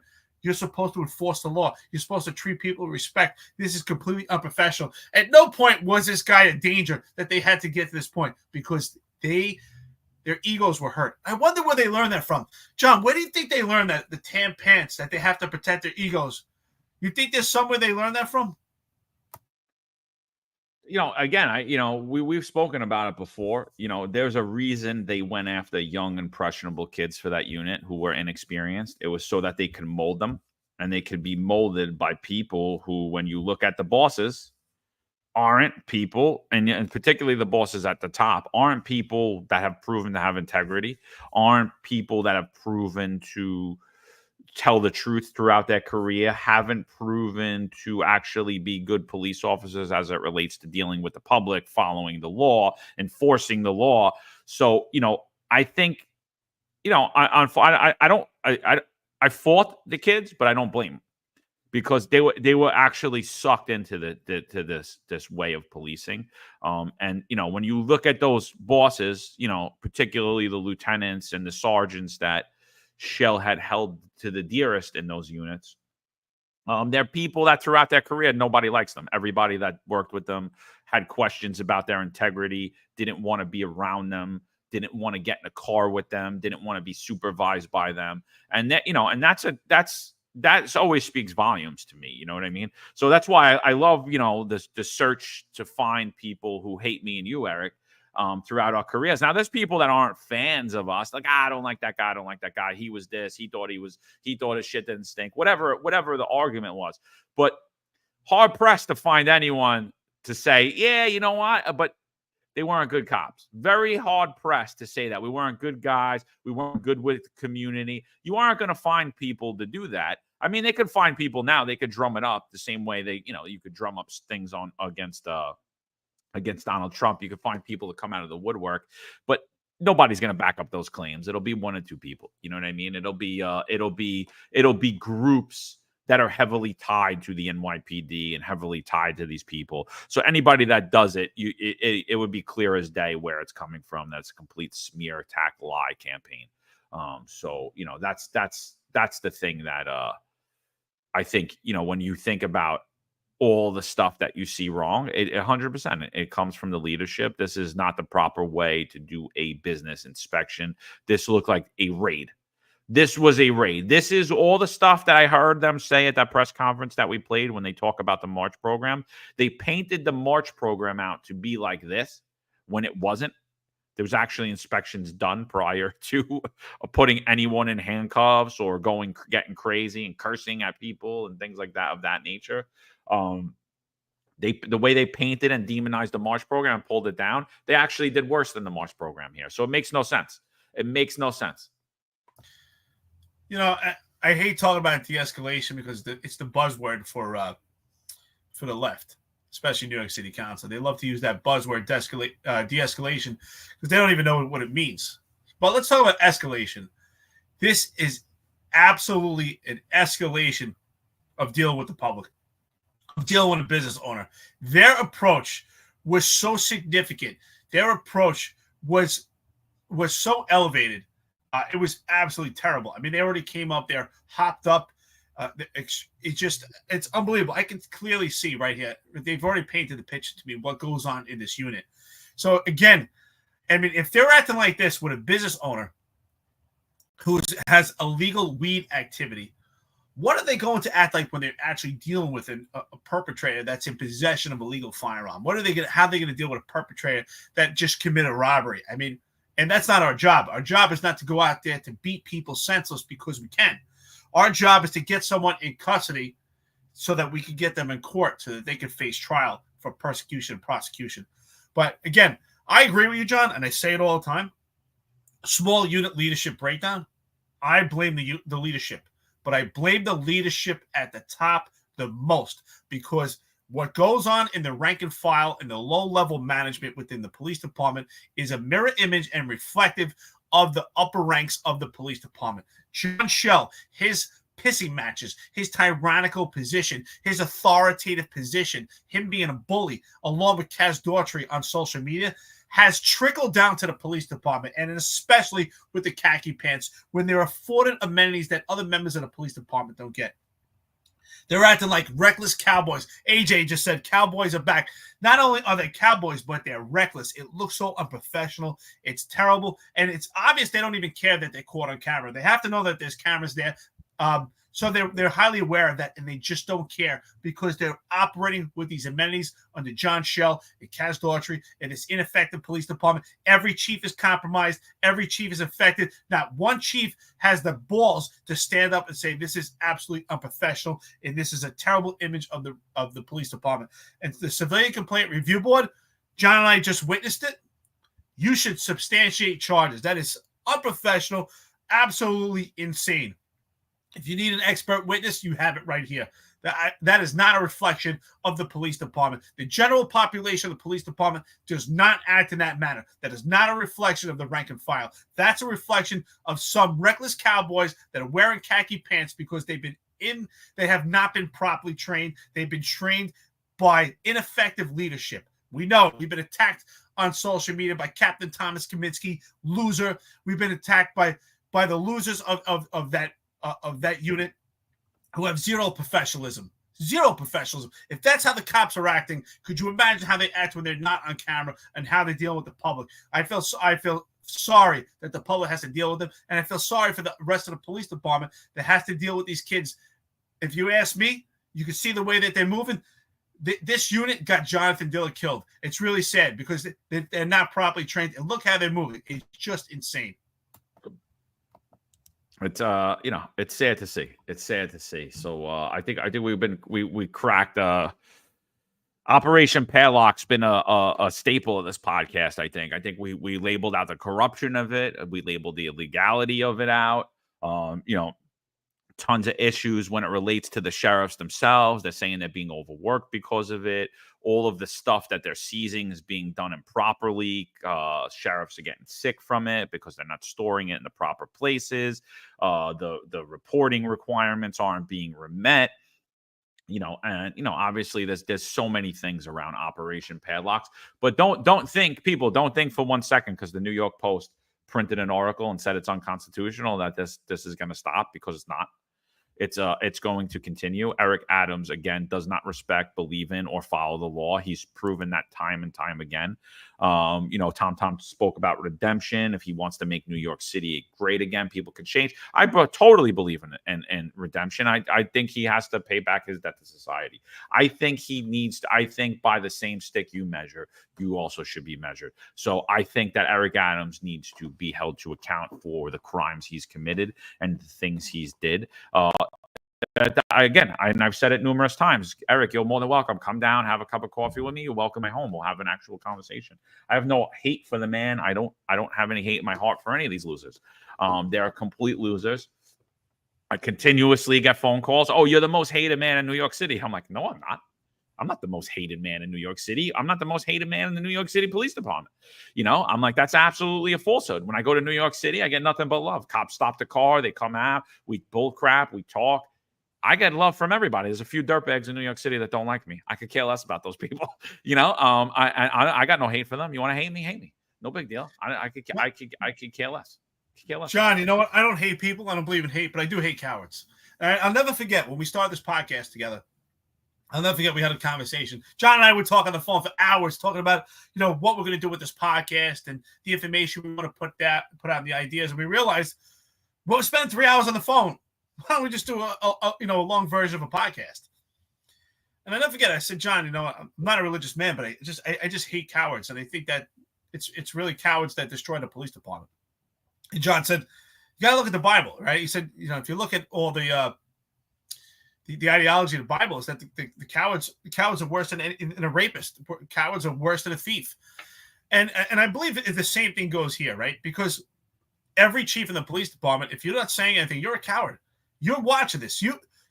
We know if you're a commander in a precinct and your cops are in general population, they're wearing blue pants. If they act in that manner, it would probably be modified and suspended.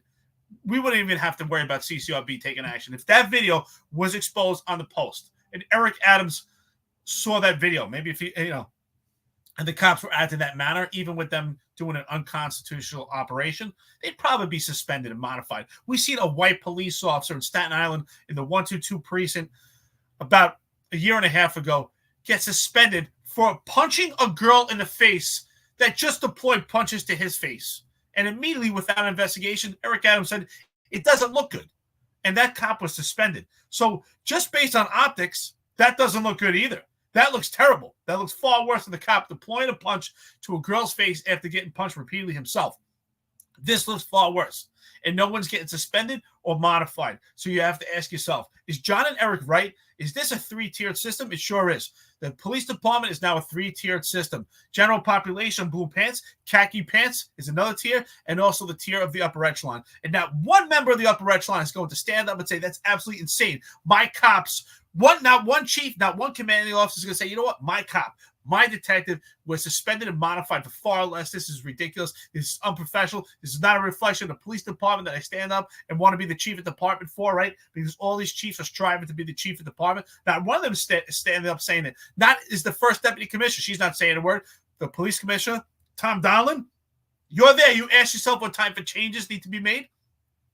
Here you go. Here's a change on leadership, because that is not a reflection of the police department. That's not a reflection of the good men and women that are out there every day right now. That only makes their job harder, the other men and women right now, because you act like a buffoon. Because, again, failed leadership, and we know failed leadership in the khaki pants unit because they attacked us on social media. So I'd like to know, what did you face any discipline for that? I'd like to know if you're actually being held accountable, because apparently not. That is an embarrassment. And you know what? You're going to get the leadership of the khaki pants. You're going to get these guys hurt, and you're going to get them killed, and they have no idea. And right now, they see us as opposition. But one day when John Shell leaves and he retires and Kaz Daughtry goes on and they're left holding the bag because they're guests and they're going to leave and you're a permanent resident, you're going to face civil liability. All these complaints are going to pile up and you're going to be in a world of hurt. Yeah, absolutely. So thanks for the sub, MPC Jenna. Real quick, we got 2 topics. We got an hour and 30. We go another half hour. Real quick, we're talking about all the corruption in New York City. We're talking about all of the arbitrary and capricious stuff going on in New York City and the enforcement. And I've been doing a lot of reading, and it's always been there. It's just always been there. So I read about this guy last night. This guy's pretty interesting. Francis Vintrin Green, huge military career, gets appointed to police commissioner, NYPD police commissioner in 1903, serves for 1 year in 1904. This is his statement, what he says about cops. He's the guy that instituted the memo book. He instituted the memo book, and he said cops need to, because they were coming up with cockamamie stories whenever that incident happened, and nothing made sense. So he's like, you need to document it on a memo book. So then when he was asked about the memo book, he said that it's crazy that they write something different in the memo book and then they tell me something different, or they go up on the stand and they say something different. So he said, no matter how absurd or ridiculous it may be, they will testify to it. And he was talking about the memo books, on how cops would write something in their memo book, but they wouldn't testify to that same thing. It would be something else. And then later on, he goes to teach at Columbia, and he says this: a policeman is never deterred by a sense of personal danger. No policeman would tolerate another who shrank from an assailant or from a dispersing mob. Such a man would be driven from the force in disgrace, through the contempt of the rest. If such an esprit de corps existed in the matter of graft and truth-telling, it would be splendid influence, but it does not exist at all. The honest men are very reluctant to expose the dishonest men. They do not want to testify against them. So kind of breeds in onto what you're talking about, Eric. It's that this man was the police commissioner. Again, 1901, 1903, there was still a lot of corruption in the NYPD in New York City, blatant corruption. There was less of it under his reign. He actually, when he came in, removed the entirety of the upper echelon of the NYPD because they couldn't be trusted because of a corruption scandal that had happened with the police commissioner prior to him. I think we spoke about that with the Murphy buttons and all that stuff. So he removes the entire upper echelon. But the game doesn't change, right? There's still corruption going on in the NYPD. And one of the things that this guy does, which is crazy to me, is there was a report of a dead cat, and his cops didn't handle it properly, and he suspended them for a week without pay because they didn't investigate a dead cat. So, I mean, policemen have always been so heavily scrutinized. And were those guys dirty cops, or were they just cops that were like, this is bullcrap, and they wind up getting in trouble for it? So the same things that we're talking about, the same influences that we've been dealing with this for over 100 years. Well, history always comes full circle, right? What's interesting about history is people don't change. Zebras don't change their stripes. People are people. We're always going to have the same problems if we don't actually look at history and learn from it.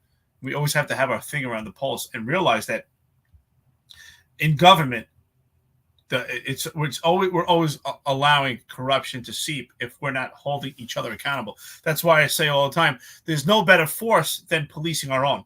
Policing our own is far more effective than the Department of Justice. It's far more effective than the FBI. It's far more effective internal affairs. There's no more better accountability than policing our own. I would say, John, if you agree, I would think that it's more heavily weighed of importance, I think, for for law enforcement officers, military, anyone part of an organization, of how your peers perceive you than some internal investigation, some outside source. How your peers perceive you, if they find you trustworthy, if they want to work with you, that is a level of importance. More coffee and donuts. Thank you so much. The answer 06, $4.99. What about the NYPD shirts from 511? I know about the pants.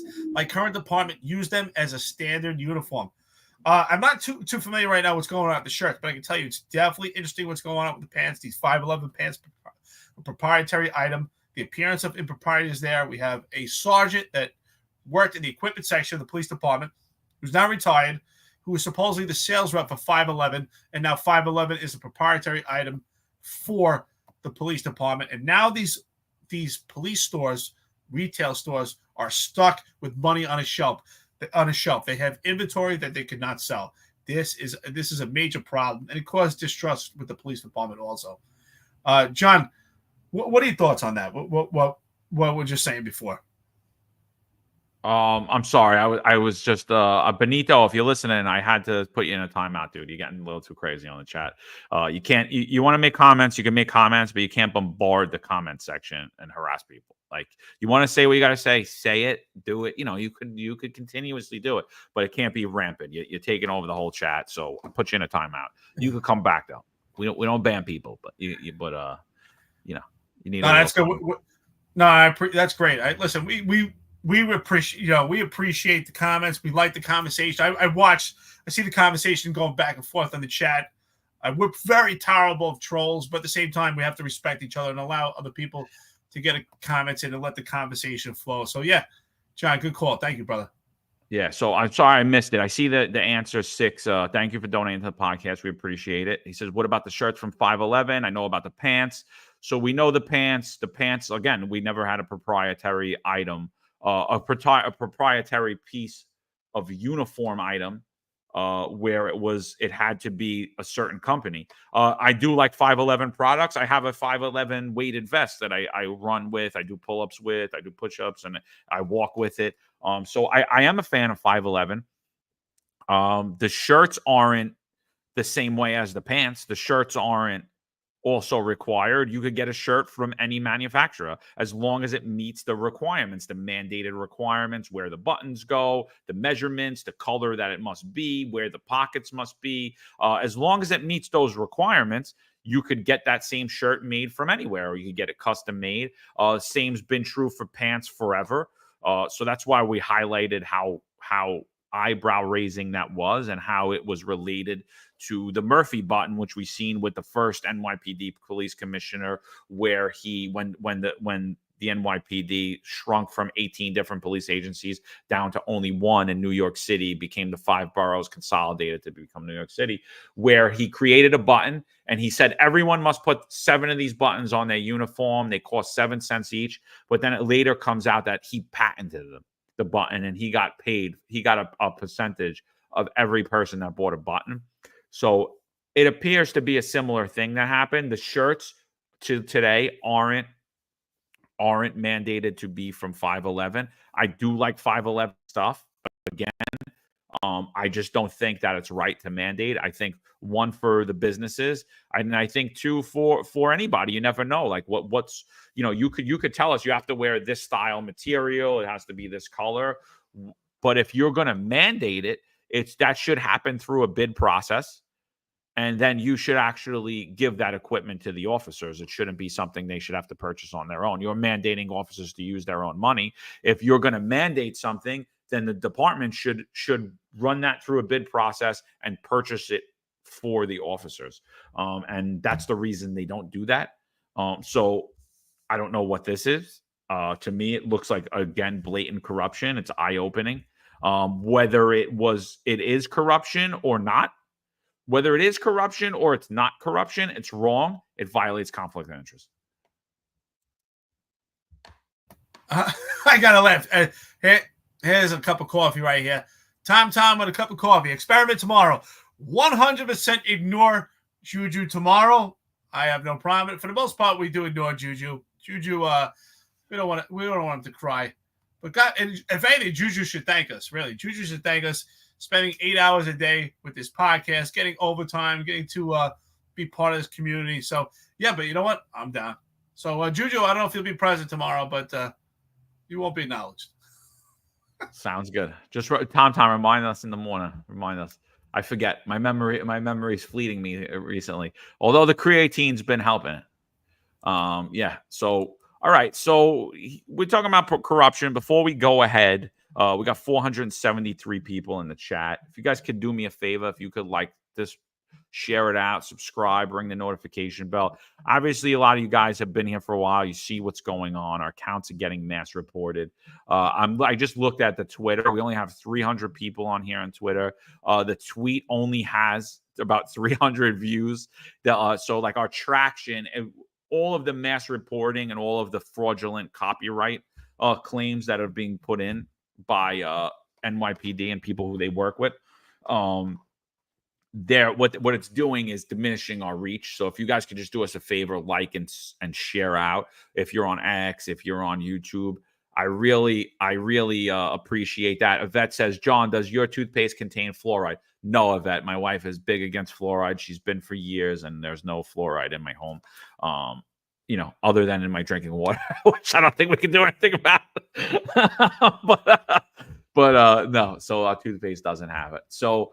All right. So then again, like yesterday, I watched, and of course I get beat up for this because I posted Lincoln Wrestlers opening statements when we're looking at the New York City has a budget of, I believe it's over $1 billion for leasing, right? New York City owns a ton of property in New York City, right? But on top of that, they lease a lot of property in New York City. So they have a lot of deals with leasing companies, with real estate firms. So there's been a lot of corruption probes related to the leasing. The person that they put in charge of the leasing had zero real estate experience. Zero. Recently, the mayor's deputy mayor, Ingrid Lewis Martin, that same person who has zero experience, and the person who is the account manager for one of these leasing places has just went to Japan. That person was set to make $6 million off of one deal and $13 million off of another deal. Same person that city officials are traveling with to Japan. Obviously, something raised a conflict of interest. The whole entire 2 hours, it might have even been 3 hours that this hearing was. You just listen, and I highly recommend you guys listen to it. And I'm honestly thinking about going through it and just going over the whole thing in a recorded thing, because I honestly think all I hear is blatant corruption being played off as gross misconduct. It's all I hear when I heard this entire thing. So I just want to play Lincoln Wrestlers opening statements. And I think he sums it up and narrows it up pretty good. But if you watch Molina, who failed forward, he was the DOC commissioner, and he failed so good that they had to move him out of it, and they moved him over to now be in charge of DCAS, Department of Citywide Administrative Services, which deals with hiring, which deals with owning property, promotional processes in New York City, and a million other things. It's a really high-profile, high-powered spot in New York City. You basically run everything. You have your hand in everything in every New York City agency. So Lincoln Wrestler, I think, does a great job when it comes to these hearings. I'm not a fan of Lincoln Wrestler at all. I think he's a leftist socialist. I think when it comes time to vote, his brain loses him. But I think as far as pointing out the corruption in New York City, Lincoln Wrestler's done a great job. I spoke with Sal Greco yesterday, and he actually read my mind. He said before I said it, he said, this dude, he reminds me of Trey Gowdy. He holds a great conference, and then absolutely nothing gets done. right? He enters people and he beats the crap out of them and makes them look like idiots, and he exposes the blatant corruption, and then absolutely nothing gets done about it. And I was like, wow, bro. I was actually, it's crazy. Like, you literally read exactly. I was like, you nailed it. That's exactly what I think about him. So let's listen to Lincoln Ressler's opening statements around it. And then Eric, I just want you to weigh in on what you think. Lincoln, like what are your thoughts around this? Like what brings this in? So let's listen to Lincoln Ressler. It's a little long, but it's worth it. My name's Lincoln Ressler, and I am the chair of the Committee on Governmental Operations, State and Federal Legislation. I'd like to welcome my colleague, Chris Marte, who has joined us today, and thank Commissioner Molina and his team for being with us as well. The Department of Citywide Administrative Services is the back office for our entire city government, ensuring city agencies and workers have adequate space, hiring the city workforce via civil service recruitment, managing procurement, overseeing the 30,000 vehicle city fleet, and so much more. City government simply can't function without the hard work of DCAS. One of the agency's most critical responsibilities is overseeing the city's real estate portfolio and ensuring that every city agency has space to do their work. Over the past 2 decades, the city's spending on leases has grown dramatically. DCAS now oversees a $1.5 billion leasing portfolio, including nearly 400 leases totaling 22 million square feet. The city has long been the largest tenant in New York City. The size of the city's real estate portfolio and the broad discretion assigned to DCAS leadership has historically made DCAS a target for corruption, both from those within government and those outside of government hoping to profit from misuse of the city's public dollars. During the scandals of the Koch administration, the city's director of leasing was convicted for extorting $1.2 million from landlords. In 2015, developers took advantage of poor internal controls at DCAS to lift the Rivington deed restriction and increase their personal profits. Sadly, it appears as though DCAS is once again facing a significant corruption scandal. That history does not reflect the many hundreds of honest, dedicated, professional public servants at DCAS who work hard every day and have the best interests of all New Yorkers at heart. I've worked closely with many of them, and I admire and appreciate the commitment of DCAS workers to our city. But their hard work is being tarnished by questions of ethical impropriety by agency leadership responsible for managing the real estate division. These issues center around the appointment of Jesse Hamilton as Deputy Commissioner of Real Estate Services, which is the real estate arm of the city responsible for overseeing 37 million square feet of space. Mr. Hamilton does not have the commensurate real estate experience, nor leasing, acquisitions, or space planning and management experience. It seemed his, quote, relevant qualification was his personal and political connection to the mayor. 2 years ago, Mr. Hamilton's appointment raised red flags. Today, those flags have turned into criminal investigations. We have spoken with many people inside and outside of the administration who have been deeply concerned by Mr. Hamilton's judgment and lack of an ethical compass, including the close direction he received from the mayor's chief political advisor, Ingrid Lewis-Martin. Last week, it was reported that Mr. Hamilton intervened to shift an 80,000 square foot lease from the building that won a competitive selection process to 14 Wall Street, a building owned by one of the mayor's top donors. Thanks to Mr. Hamilton, a contract worth tens of millions of dollars was taken away from the bid that performed best under DCAS's rules and instead was given to the bidder that donated the most to the mayor. At the time, the agency's former leadership, including the general counsel, advised against this unilateral decision by Mr. Hamilton, successfully delaying an apparently corrupt decision. But when both the commissioner and general counsel resigned this summer, Mr. Hamilton was free to seemingly prioritize rewarding a political donor over public integrity. It has also been reported that Jesse Hamilton recently went on an international trip with Ingrid Lewis-Martin and Diana Boutros. Ms. Boutros was installed in an extremely lucrative position at Cushman Wakefield's broker for the city account, managing a multi-million-dollar account with the city of New York, despite her own lack of qualifications. These actions by the Adams administration leave the city council, prosecutors, and New Yorkers with the same basic question: why? Why did the mayor put a completely unqualified political ally in a job with the power to direct the city's $1.5 billion leasing portfolio? Why did Mr. Hamilton undermine the contract process, appearing to punish a qualified bidder and reward a mayoral campaign donor?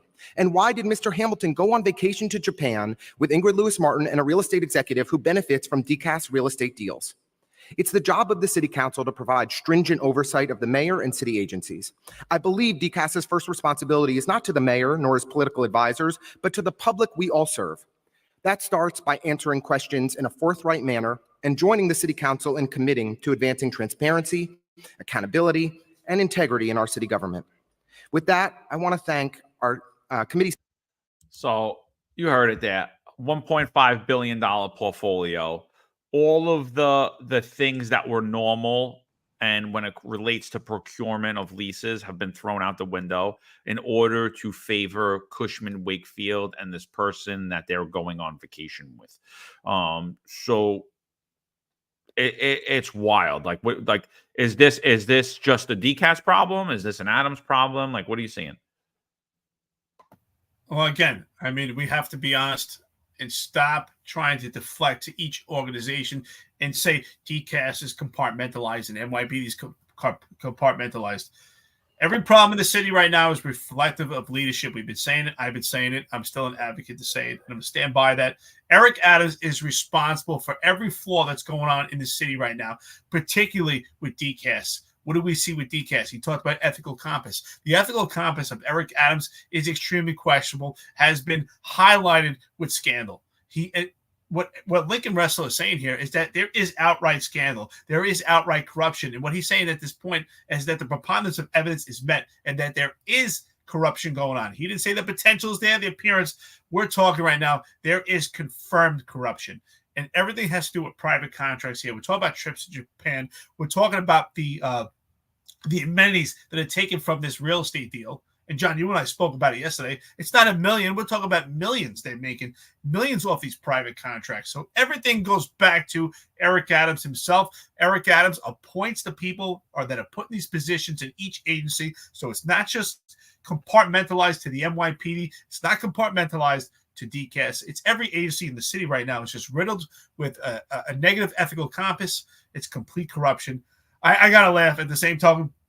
I want to take him seriously and listen. He's a complete leftist wacko Lincoln Ressler, but that is your city council. I mean, some people put here, is this take your kid to work day? Yeah, that's your city council. That's one of your many wackos in city council that is representing New York City. I mean, these are the people serving New York City that come up with these wacko legislative laws. At the same token, I think it's great that you and Sal had that conversation because he identifies blatant corruption. Tell us about the ethical compass. We're talking about millions of dollars that have been made off these private contracts. But after this great meeting at City Hall, what happens? Nothing. Eric Adams is not held accountable. And again, we're starting to point fingers at these organizations. It's very simple. All we have to remove is the problem. Eric Adams. What you should be saying, Lincoln Ressler, is we as the city council are calling on Kathy Hochul to have Eric Adams removed so that we can have new appointments in each agency of New York City so we can get back to a flourishing New York City. He's the cancer, and it's spread to all these, spread to all the agencies in New York City. He needs to be removed. It's been so simple. Yeah, and again, I get all the people beating up Lincoln Ressler, and again, no one's beat him up more than me, so I don't even care what anyone has to say, like all your comments about it, because I mean, I've basically made the guy out to be Sophia from the Golden Girls, put memes out about him, went after him numerous times. So Dan, I don't know what "don't trust Lincoln Ressler" means. Does it appear that I trust him? Doesn't matter what I trust or who I don't trust. I don't trust any of these people. They're all Marxists. He's another Marxist who sees blood right now, is taking advantage for his own political aspirations. So should I ignore the fact that a $1.5 billion, should I ignore that $1.5 billion is being funneled to Eric Adams and his friends? Should we ignore that because we don't like Lincoln Ressler? No, I don't agree with the guy at all. To tell me we shouldn't trust him. Who's this guy? This is what he looks like. I know what he looks like. I've been making fun of him since the day he got elected. So I know exactly what he looks like. I know exactly what he stands for. I know exactly his policies. And I'm in direct opposition to almost the entirety of his policy. So to sit here and say, oh, well, we can't listen to him. No. You can't listen to him. This is why This is why things don't get done in New York City. This is why things across this country don't get done, because nobody cares, because it's like, oh, you know what? The guy's not right there. Who cares? He's calling balls and strikes right here. He nails it right there. He completely nails exactly what's going on. He is Jesse Hamilton, right? Jesse Hamilton, the head of the real estate at DCAS, a $1.5 billion, appeared in a promotional video for a Bronx warehouse New York City is trying to acquire. Finance records shows employees that the company that secured financing and advertising donated $15K plus to the mayor. So mayor installs Jesse Hamilton as the head of real estate with zero real estate experience. Zero. He doesn't have any real estate experience whatsoever. He installs him there. They donate $15K to the mayor. The girl who's put in charge of Cushman and Wakefield has held fundraisers for the mayor, donated to the mayor, all of these things. So this Bronx warehouse, it's called the Bronx Logistics Center warehouse. Jesse Hamilton, who works for New York City, he works for you. He works for the taxpayer. He makes a promotional video with Cushman and Wakefield. And in the promotional video, you know what he's doing? He's showing the building and he's talking about how great the building is and trying to get and incentivize a New York City agency to say, yes, we need that building. And guess what? Cushman and Wakefield wants to sell that building to New York City for $65 million plus. The woman who donated to Eric Adams stands to make $13 million from it. Do I care about Lincoln Russell's politics? I don't agree. I don't align with him. He's 100% right. There is something wrong here. Something is not right. These are violating ethics. This is violating business. Don't tell me who Lincoln Russell is. I told you who Lincoln Russell was. I showed all of you who Lincoln Russell is. He is right. This is blatant corruption. Oh, and by the way, the deal was set to take place in a few weeks. And the same woman that was set to make $13 million was on a plane with Ingrid Lewis Martin and this same individual, Jesse Hamilton, and they went to a trip to Japan all together. You don't see what's happening here? Do we care what Lincoln Russell's hair looks like? Do we care that he's a socialist Marxist? No, he's dead right. There is blatant corruption here. Eric Adams needs to be removed. And city council doesn't need to reach out to the governor. They can do it themselves. They have that ability. They have that power. They're not doing it because they're corruptible, and most of them are corrupted, and most of them are in on it. The bottom line is, I think that we all have to have a perspicacious mindset to see the truth.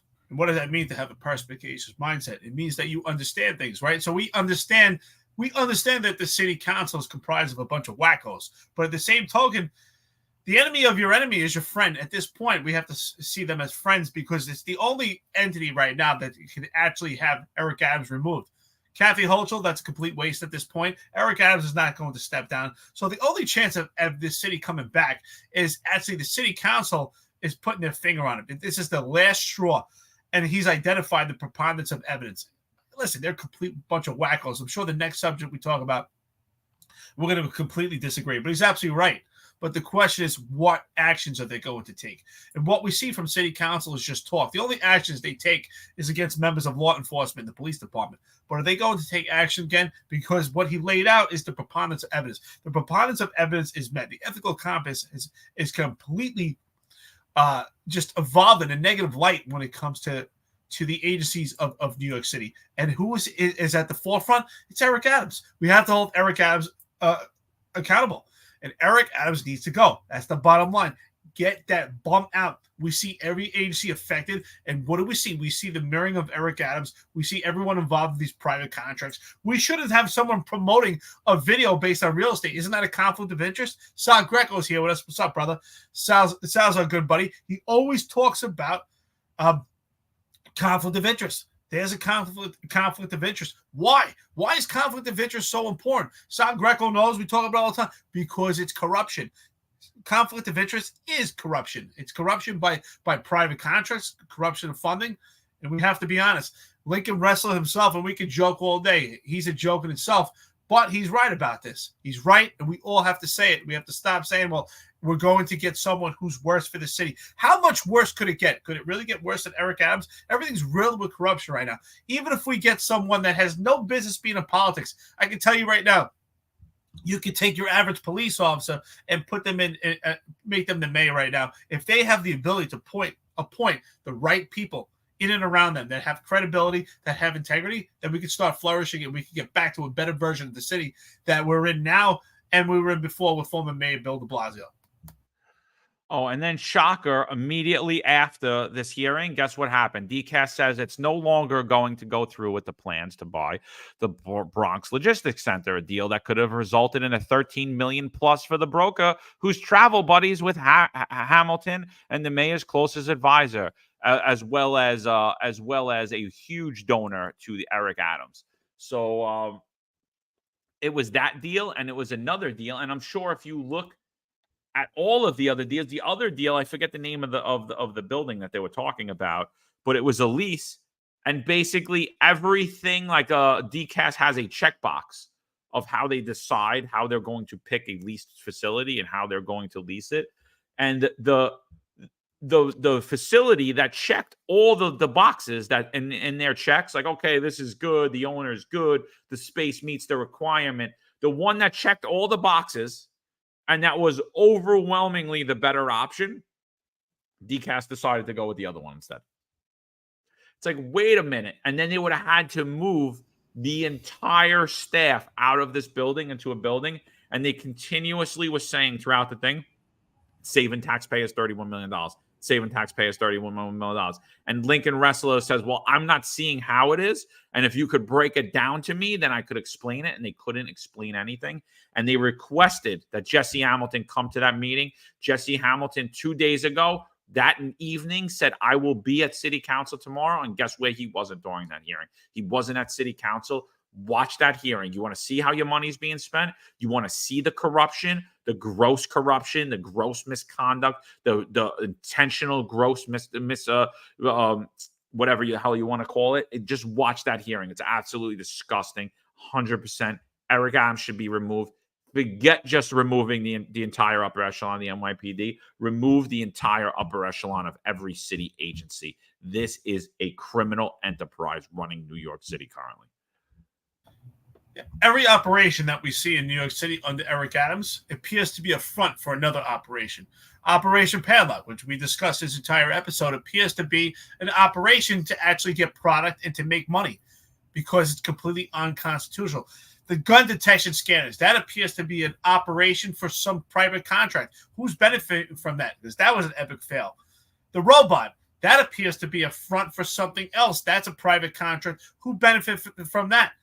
The 511 proprietary pants, that appears to be an operation where someone benefits. That appears to be a private contract, that there's something behind that door. It appears that everything on its face, that there's something behind it.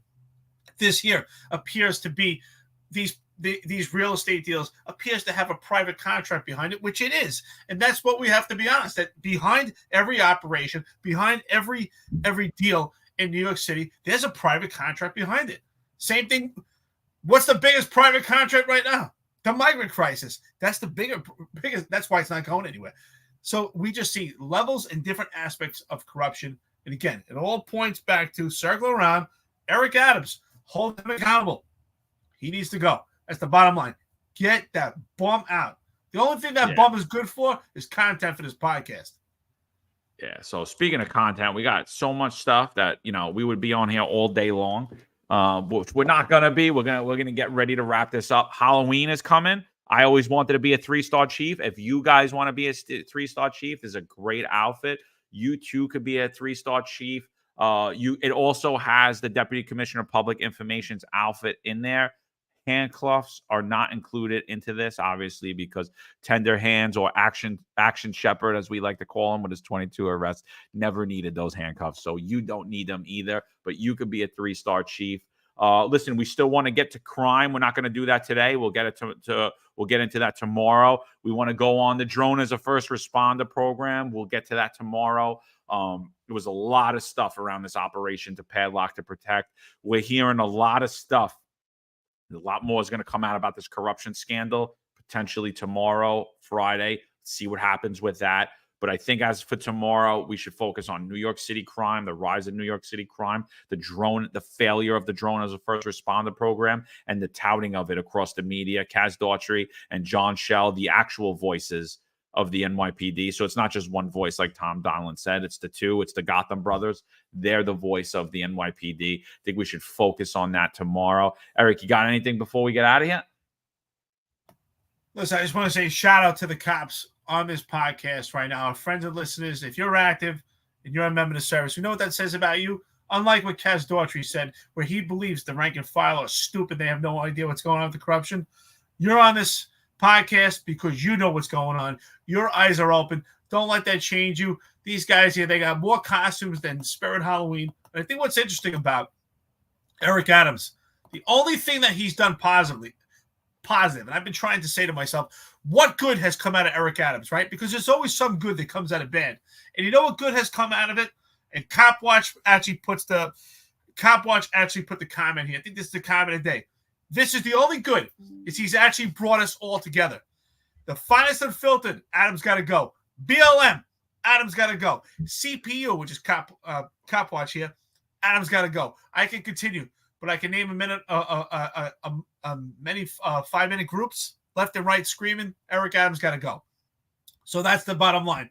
Anytime we say something bad, there's some good could come out of it. And there is some good, because we're all coming together and we all have a common theme and a common ground that we want better from New York City, our own version, different walks of life, but we're all coming together. We all agree it's time for him to go. So for the cops out there that think Eric Adams is good for the department, you need to wake up also and ask yourself, are you being self-serving? Are you compartmentalized into your small little world because it happens to work out for you? Or you're actually looking at the bigger picture and you put others before you put yourself? So with that being said, it's been 2 hours, 11 minutes. Thank you so much. Shout out to Marlon, who's here right now. Shout out to all the friends and listeners. Yvette, don't go back and forth, but, don't let people upset you. We appreciate you being here. You're a great friend and listener to the podcast. Thank you, everyone, for being here. Shout out to our friend Tom Sullivan, true American patriot. We will be back tomorrow, 8:05 live. And if you want to buy us a cup of coffee, a donut, a bagel, a slice of pizza, you know where to go. Thank you so much. Appreciate it. All right, guys, 480 people. Thank you for joining us. Listen, help us break this shadow banning that some bootlegger put us under. We'll see you tomorrow, 8:05 live. New York's finest retired and unfiltered podcast. We'll be back at you tomorrow.